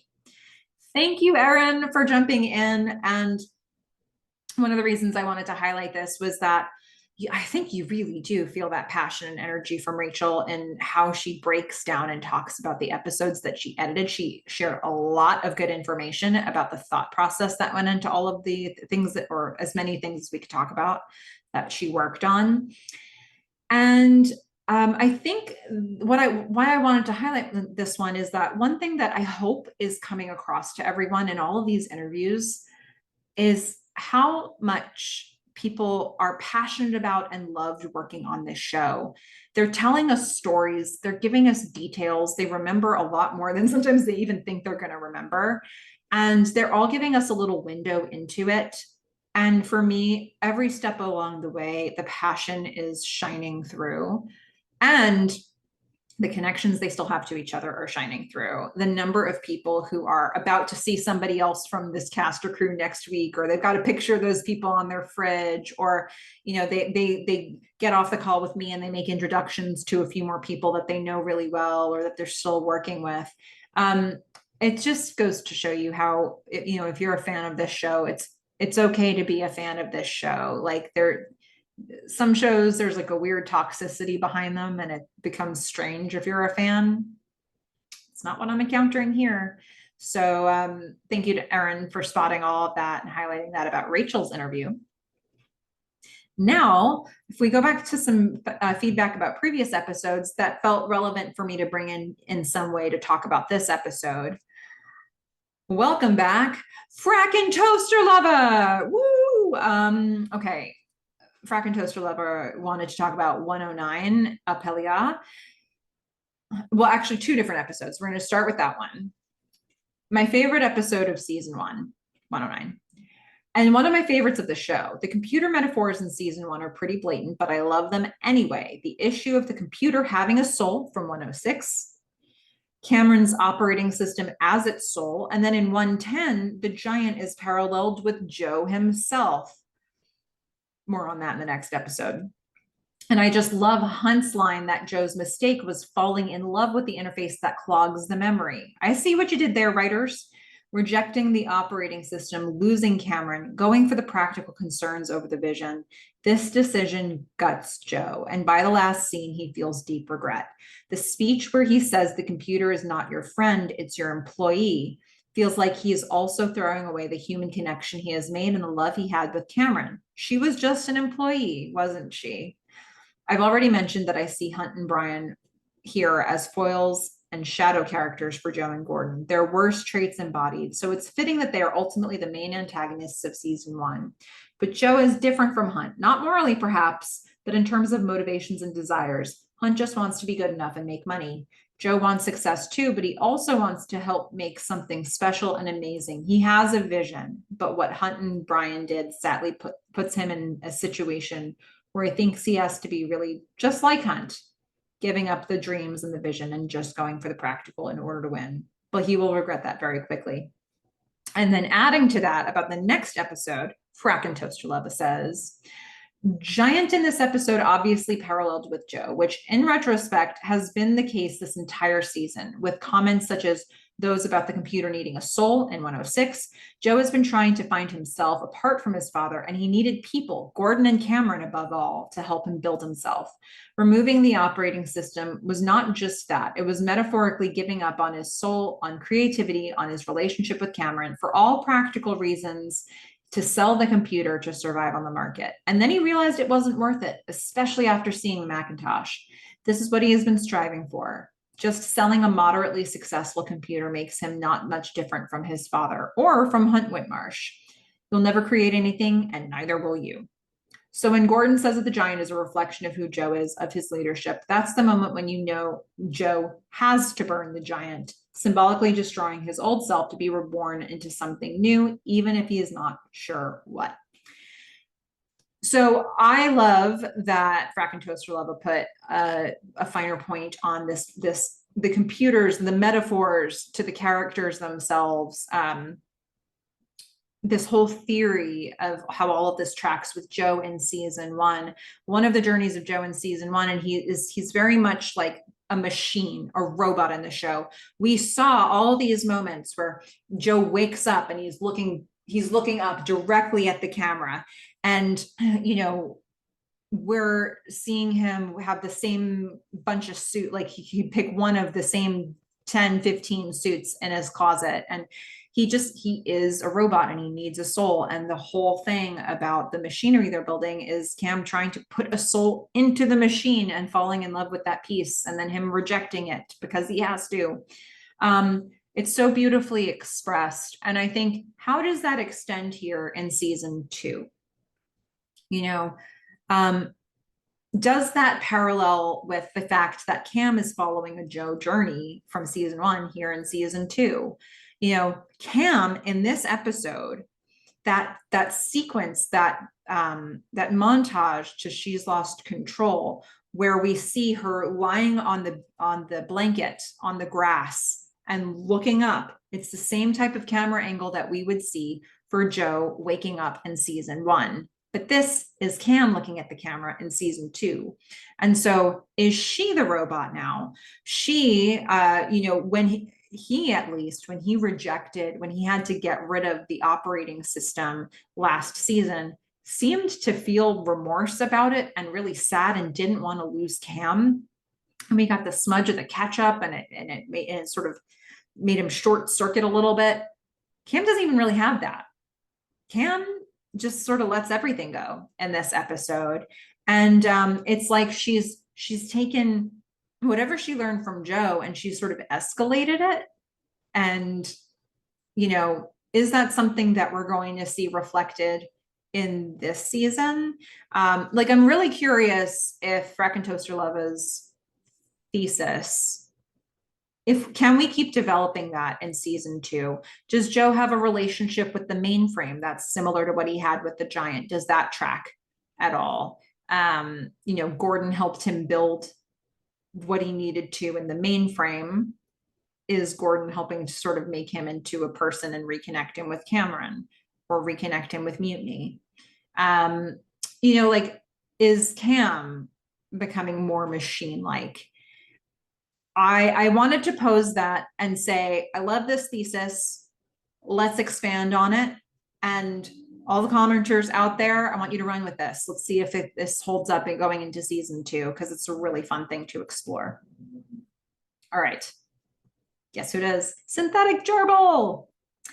A couple different comments from Synthetic Gerbil. First of all, a short comment. I think there's a certain amount of Joe that loves to see the amount of destruction Cameron causes with the virus at the end of the season.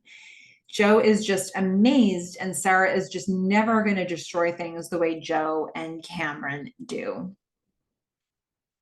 Yeah, right? I mean, I think initially, when we get to the end of this episode, when the virus is ravaging Westnet, Joe seems to know what it is. He seems to know what happened. He knows where the bodies are buried. He's not reacting. And we get from there to the fight with, or the breakup with Sarah, where he is sort of saying, it's not my fault. It's not, I didn't, I'm just a victim here. I am the guy that you thought that I was. But he is so accustomed to burning everything behind him, sometimes very literally. And I think that there is a connection between Joe and Cameron here in that he also burned it behind him from the stage. He said, this is all Cameron Howe's work. That was the first blow. Like, if not for the virus, that would have been the most talked about thing. That would have been reported on. There was media there. They would have put her name in papers. That would have been a PR problem for the company, and maybe a legal problem as well. And that's without even considering that Cam then unleashes the virus. So, I mean, I think they do the exact same type of thing to whatever extent that they can. And they both attack Westnet in their own way. And there is a bond in that. And Sarah will never be able to get between that. So, yeah, I agree. I think that Joe likes to see that destruction and also caused it himself in the same meeting. And now, still with synthetic gerbil, let's look at a response to a comment from 205. So synthetic gerbil wanted to comment on something that Jennifer Roner had shared, where we're kind of looking back at when did Gordon's symptoms start to present.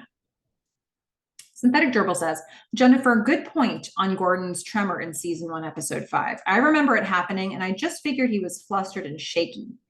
However, going back to watch it again, it's not like both hands are trembling. So it does seem like maybe this was some foreshadowing. The reason I find this remarkable is because I didn't actually think until now that the writers ever thought up Gordon having an illness until season 2. Spoilers, the reason for this, and this is not spoilers for us right now, the reason for this, I felt like things like the flower and the dead man were very much hallucinatory or dream sequences almost. The flower being that kind of dream you have where you can't muster the strength to do something as much as you want. The dead man haunting him that he saw a dead body and did nothing because he had just smashed a shop window to get a Cabbage Patch Kid home. In my opinion, the writers very much instead set up Gordon to have bipolar disorder to explain a lot of the weird stuff we have seen so far. They never named the disorder, of course, and I think it was called manic depressive in the 80s. It allows them to take liberty with some of his mental issues without being stuck in depicting it one-to-one. But that said, there's really only one mental disorder with mania depicted the way it is in this show, and it's bipolar. Mania can be a symptom of a certain type of schizophrenia, but Gordon is not schizophrenic for sure. And the reason for this is, I think in an episode or two, a doctor confirms Gordon's instability is not part of a toxic encephalopathy, though I suppose it could be, but the show confirms it's not. And the cocaine turned out to be a red herring, maybe only something thought of in season 2. I got the feeling that cocaine was introduced off camera during development of the Giant Pro, and that was the extent the writers wanted you to think.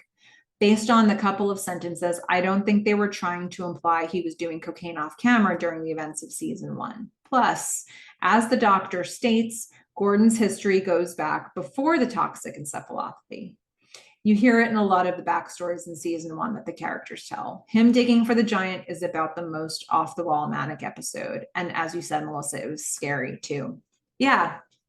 So I really like this exploration. I also have heard the creators say that sort of Gordon's illness was something that was more of a thought in season 2 than prior to that.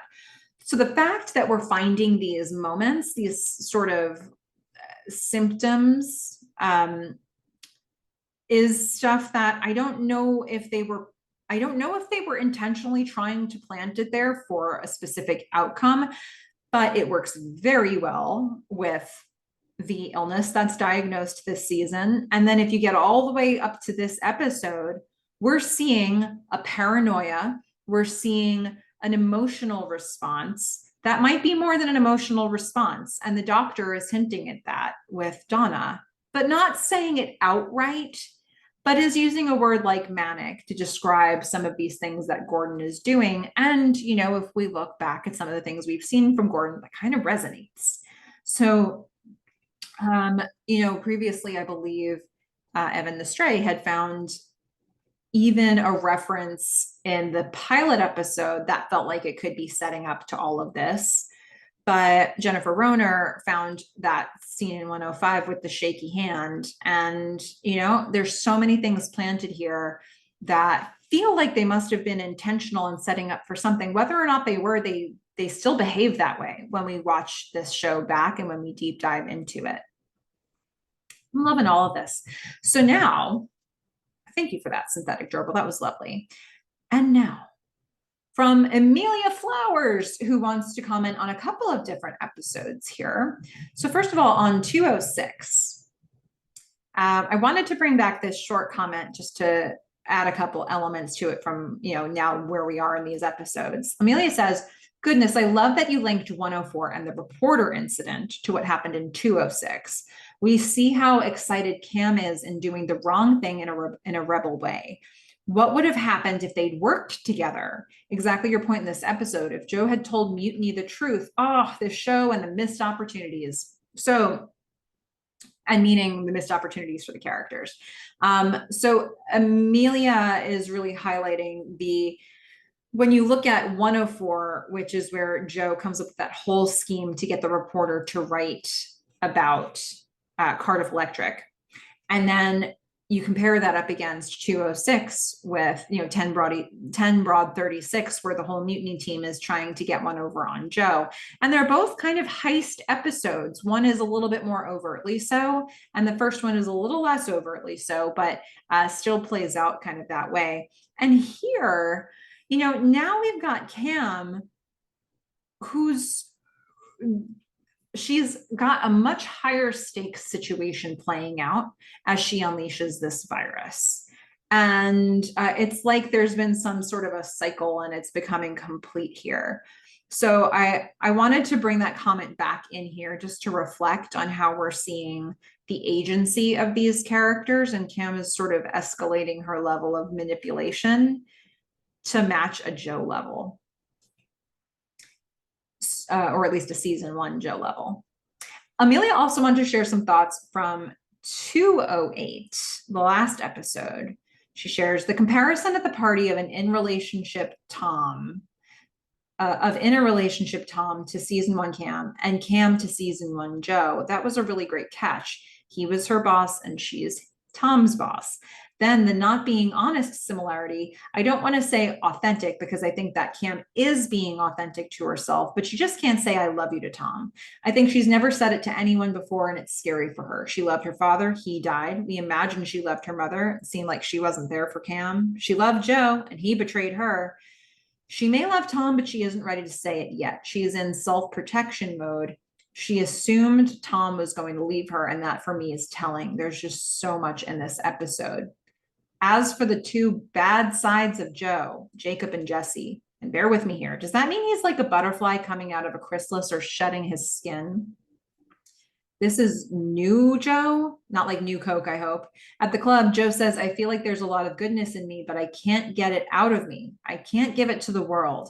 I have ideas, I make things up in my mind, and I can't get them out into the world. Can't get past this. This seems like his true thoughts. He's desperate to be accepted and to be loved. He did, and maybe part of him still does love Cam. I do think he believes he was being authentic at the hospital over Lev's bedside. He knows Cam doesn't want him and won't love him. She was probably the first person he felt something for in a long time, perhaps since Simon.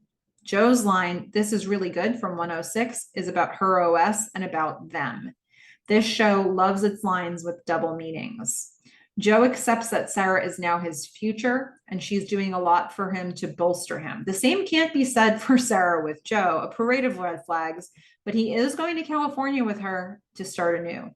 Sarah calls him on his bullshit when he backslid at the dinner party with Gordon and Donna, and telling him she believes in him, her comment on the sidewalk after the dinner with Jacob to stop messing in someone else's company and build his own directly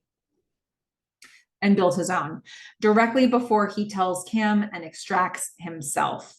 Why did Joe go to the mutiny house and not home?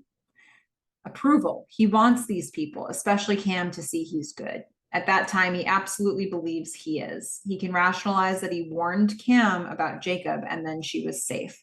But Jacob, like IBM in season 1, outmaneuvered him. The scene of the coders, Tom, ringing around mutiny subscribers reminded me of Boz and the team at Cardiff ringing around in season 1. Just thought of something else. When he's banging on his chest, is it his heart or body, the physical side? So for him, the internet, the pathway is being built into a world of pure information. The physical world is dead. He can get his ideas out unhindered. I can't decide if Joe was trying to get Cam back or wanted her to validate him in some way. Lots of cool stuff in here, all different angles of it, but all of it relevant here in this episode. So first, on the point about Tom and Cam, in that that we're looking for the parallels. I mean, I think we keep seeing that there's more and more of them. We'll have to see if this theory keeps holding up into season 3. But I know, like, just the simple description of the setup of these relationships, you'll see a lot of parallels there. And now it's interesting to see where Cam diverges from Joe and where Tom diverges from last season Cam. But in this episode, I think we continue to see it playing out where it's like, is Cam becoming more of a leader or becoming more empathetic to Joe because she is able to look back and say, "Ooh, this is what happened to me last time, and I get it now." Where does that take her in how she thinks about Joe? That she has the capacity to do things like this. If she wasn't prepared to say "I love you" to Tom last episode, she shouldn't say it. But I think Tom has to be clocking all of this, and did by the time we get to this episode. He's like, he makes a choice to help her and walk away. And those are really specific choices. And it slightly differs from how Cam handled last season. So I love that point. As for Joe and Jacob and Jesse, this idea of, is Joe shedding skin? Is Joe emerging from like a cocoon or something like that? I mean, it feels like Joe keeps shedding skin and keeps finding something else icky underneath it at times, but maybe there's more shedding to do along the way. I have to feel like in this moment, in this episode, Cam and Joe are about as close as they can possibly be to each other in terms of they're both willing to do something to sort of burn it all behind them. And, Joe, whether or not he wants to acknowledge it, he's doing something that's going to significantly hurt his former employer by getting up on stage and giving Cam the credit for all of this. Or at least the whole idea behind the company and the intellectual property. So, he is dealing Jacob what seems like it would be a final blow, but I guess we'll see how that works in the next episode. This point around Joe at the party and like beating on his chest and understanding the interpretation of that word, we're going to have a couple feedback comments that look at this from different angles. But I think you can read that as, I can't get past this. Like my ideas are sort of trapped within me and I can't get past this. If it's his body, it's like, basically what Amelia is sharing here, like the physical side, and that's something that Evan had also shared last time as well. Can't get past the physical side to get the ideas out. Or if it's his heart, is it about getting past the emotions to get to the good idea and to get to the good business? Amelia here is really coming around on the physical side of it in terms of him saying, my body is stopping me from getting the good ideas across. But more on that in a minute. And now, I wanted to bring in a couple comments about the showing of the ring because I asked a question and I was desperate for help. Last episode, Joe shows his ring to Gordon by doing this. I thought, is that a thing a human does? Is that a thing a man does? Because it's not how a woman would show a ring. And I've got a couple comments about it. Thank you very much. Evan the Stray says, the ring presentation, Joe's stop gesture, I don't know how I would necessarily do it now in a conceptual vacuum. Maybe open-handed, back of the hand, or loosely formed fist, palm down. Joe's stop gesture maybe is natural if he's showing it to himself first in a way in front of Gordon, like Joe's observing it like it's new to him too. If Joe's eye contact started with his hand, that could seem potentially natural, but it didn't. Maybe it's a metaphor for him protecting himself, not from Gordon, but the concept of matrimony. Like if marriage was a physical entity and was assailing him, he would put his hands up in self-defense. Oh my goodness.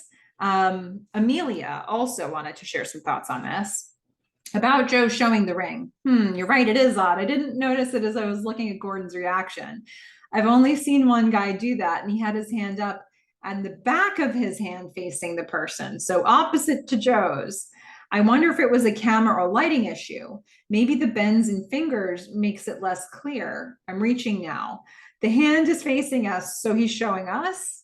Seems unnecessary, as we were already told they were married. Maybe it was just something Lee pasted on the day. Okay, I don't feel so alone here. We're all coming up with ideas, but I haven't heard anybody so far say this is how a man shows another man their ring. If you're a man or a woman who's seen a man show their ring this way, talk to me about that. I feel like I've been out of the cultural loop, but I'm feeling a little better that there are others who don't get it. But boy, are we coming up with some interesting reasons why he could have been showing the ring in that way. Okay. And now, drum roll. It's Evan the Stray. Evan shares a few thoughts about the previous episode, season 2, episode 8. First of all, Gordon's anxiety seems to be exacerbating his CTE symptoms, or maybe it's a separate issue altogether.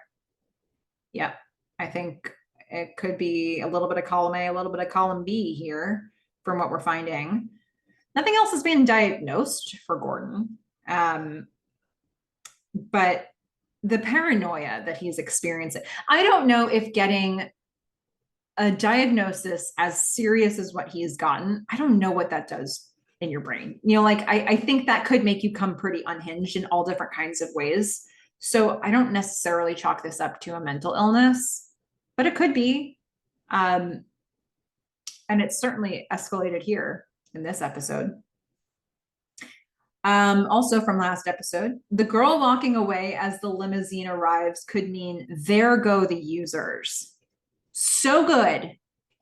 I think the sign she was walking out through says welcome mutiny users. So it's like goodbye mutiny users. But it's also like goodbye Cam, because that girl kind of looked like a young attempt at what a Cam would be. And maybe it's something about her company or that part of her sort of walking out and being on the way out. I don't know. But I really like that way of looking at this.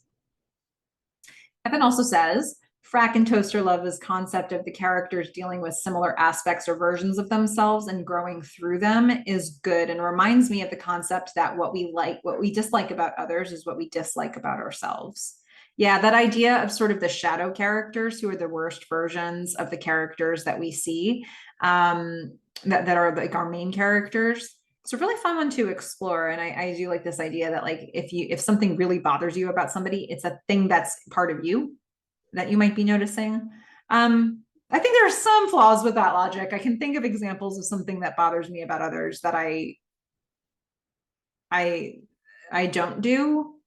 But I do think that point is a point for a reason. I think that comes up a lot.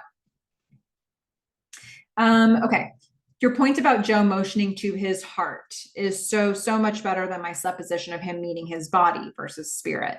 His heart and mind are so frequently at odds. The dichotomy of the inferred characteristics of his two parents within him in perpetual conflict is witnessed throughout the series. I think we're all circling back around to each other's takes, which is so great. So I think I've seen really good cases for when he does this, when he's like, I can't get my ideas past Is it his heart or is it his body? I've seen really good unpacking in both ways. Doesn't he mean something else somehow? I don't know. But I'm just enjoying all the different angles of that and how much speculation it can cause by the fact that a word was replaced with emotion. And yeah, this has been a fun one to look at. Always happy to get more ideas on this. Now let's talk about the feedback from this episode from Evan. So first of all, Evan says, I count 25 bullet holes in the target. Wow, that gun range is open very late or very early. And weren't they drinking alcoholic beverages earlier in the night? So we're thinking that there might be some shenanigans happening here with how they're running this business, sounds like. Evan says, twice in 2 to 3 years, Gordon is retrieved from a police station. Wondering how many offenses he's actually racked up in his life. Seems like Gordon and Joe had a bit of a bonding moment over it. Joe said he knew the police station when Gordon called in a way that felt like, yes, that's a police station, in reference to the precinct Boz retrieved Joe from following the events of the Bosworth paradox. Yeah. I mean, Gordon, I guess, is no stranger to the inside of a police station, it would seem from the fact that we keep seeing him there. It probably would have been the same, well, it might have been the same one that Joe was at. I guess there's not like a perfect way for us to know that, but the Bosworth paradox, of course, being who ordered the beating on Joe. We've gone in so many circles on this, and I've taken my thoughts. I think I've landed in a place where I feel comfortable with it, and that it's not what the creators initially intended.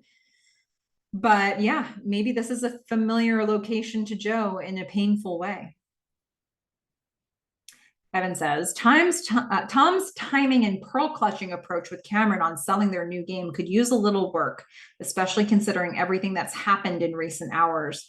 I'm with Cameron here. Right. I mean, I think, and going back to last season, Joe made his choice for a lot of really good reasons too, and that doesn't mean it's not hurtful. So I think Tom can be hurt. Tom can want to talk it out, and Tom can want to have a moment with his girlfriend, not the owner of the business, in the process of getting rid of something that they worked on together and that meant a lot to them. Tom can have all those feelings, and Cameron cannot have time for them. She's just in survival mode. She has to make sure this company survives, and she's the one who can make sure it happens, like the only one. You know, at the end of the day, as hurt as Tom is, he makes the sale happen by making sure the one person who takes the meeting with Cameron actually takes that meeting. If Tom hadn't done this, she'd still be out looking for buyers. So yeah, he's pearl clutching. And I don't know. I think he's coming to the conclusions that he's supposed to be coming to right now about the nature of their relationship and the nature of how Cam's been developing. Evan says, it's interesting that the thing Jesse maybe takes most seriously when speaking with Donna is that she thinks that Jesse isn't who was responsible for the mutiny clone scheme. Man, he really wants credit. Yeah, that Jesse. They make him, they make him so unsympathetic. He's hardly on screen very much, and they make him so unsympathetic. What's he doing here? What's he angling for? He has all these VC connections. Why is he with Jacob? I wonder, but I don't wonder that much. I'm happy to leave him where he is right now. Okay. Despite being provoked by Joe, Jake the Snake keeps an impressively cold-blooded, calm demeanor. His Mercedes almost looks like a clown car compared to him. Was this vehicle selected to imply he's a small person despite his stature? Interesting. I mean, I guess I don't take with me a lot of like insight into cars, so I barely even clocked this. But I do think that's fun, and he's so cold. And I'm just so struck by how Joe continues to do things that are really quite as harsh as Jacob, but he doesn't do them thinking that he is coming from a harsh place. So does that make him better? Does it make him worse? Does it make him a better or worse ally? If you know that Jacob is always going to have his own best interests in mind, does that make it easier to approach him than Joe because Joe thinks he's doing something for you? Or is it the reverse? I love Boz's emotional intelligence. He reads Cam and picks a better time to break the news that he is leaving the company. Yeah, he played that exactly correctly. And really, he's the only one who leaves Cam in this situation where it feels like the door is still completely open and that relationship is still very much intact. Fun Time is backed by deep pockets from Redmond, Washington. Microsoft, maybe? Microsoft initially moved onto the grounds of the campus on February 26, 1986, shortly before going public on March 13th, and that's from Wikipedia. Season 2 kicks off in March 85, so it's not inconceivable and might fit planning timelines. Thank you for doing that research, Evan, because I just automatically, I mean, I lived in Seattle for a long time, so I automatically assumed that this was like a Microsoft company, and it didn't occur to me that this is so many years ago, and it might not be, but it sounds like it does track. Okay, Evan says, with Cam distancing herself from Tom, she gives a very dispassionate heave-ho to him. Tom really must feel used, misled, embarrassed, and probably hollowed out. Something like, how could I love her and she cares so little for me? How dumb am I? Or did I simply love a really crappy, selfish person? Yeah, I mean, Tom is getting a pretty big learning curve here. Um, I feel bad for Tom. I felt bad for Cam last season. I felt really protective of Cam because she was an underdog in her own relationship. And I feel bad for Tom in the same way. And I want the best for him. And I know that Cam's on a journey right now that isn't necessarily going to honor Tom's contributions to the relationship. But Tom sees it and Tom's eyes are open. And for that matter, Sarah's eyes were open. And I like that they've given us in this season new love interests from season 1 that are smart and that have some emotional intelligence and that can see some red flags, and they can be forgiving and they can give people another chance, but they can also say, that was too much what you just did there. And it's, I don't know, maybe Tom and Sarah need to talk. Or maybe not, because they both need some distance from the situation, I think. Okay, Evan says, Cam at West Group with her Trojan horse. Trojan Cam, but I believe there's some portion of personal truth Cam is articulating to Joe. It's a lot safer to be honest when she can believe she's doing it to manipulate Joe into letting his guard down. And there is at least a smidge of genuine pain she's processing when Joe tells her he is married. I love the juxtaposition of STEM industry and careers and how emotions and feelings are far from being so neatly binary. So much of them reside on a messy spectrum or scatter chart, but ultimately a decision has to be made by processing all of those variables and inputs through the funnel to a choice that is binary, do or don't. It's like Cam is experiencing an emotional superposition of feelings directly in conflict with one another: love, betrayal, and truth mixed into lies. And can one tweak to inputs sway the choice and outcome? For example, Tom saying that Cam is a lot more like Joe than she thinks. It really is an interesting scene with Cam introducing the disc with the virus on it to Joe at West Group right before the shareholder meeting. It is the most purposely manipulative thing that we've seen her do. It is serious stuff. The stakes are very high. It is antagonistic. There is no way for her to say, but it was for the best to anybody. You know, not even a mutiny, because what would they have gotten from it? She's doing it coldly and in a calculating way, and we haven't seen Cam get to that point. In a way, I feel like Cam is broken. I feel like the things we loved about her emotion and her soul, she's completely devoid of them in a conversation like this with Joe. But also at the same time, like, she's coming off of, there was the moment in the hospital where she think like Joe gave her an honest warning, and she absorbed it as an honest warning. There's her finding out that Joe wasn't really behind Westnet taking over in this way, and now maybe she can trust herself a little bit more with her judgments. And so there is a bit of that. And so when he says he's married to Sarah now, what is the feeling that happens there? She keeps it pretty flat. And I think she's still being very calculating here, but she has a lot more reason to feel empathy for Joe and to feel more connected to Joe than she did a couple episodes ago.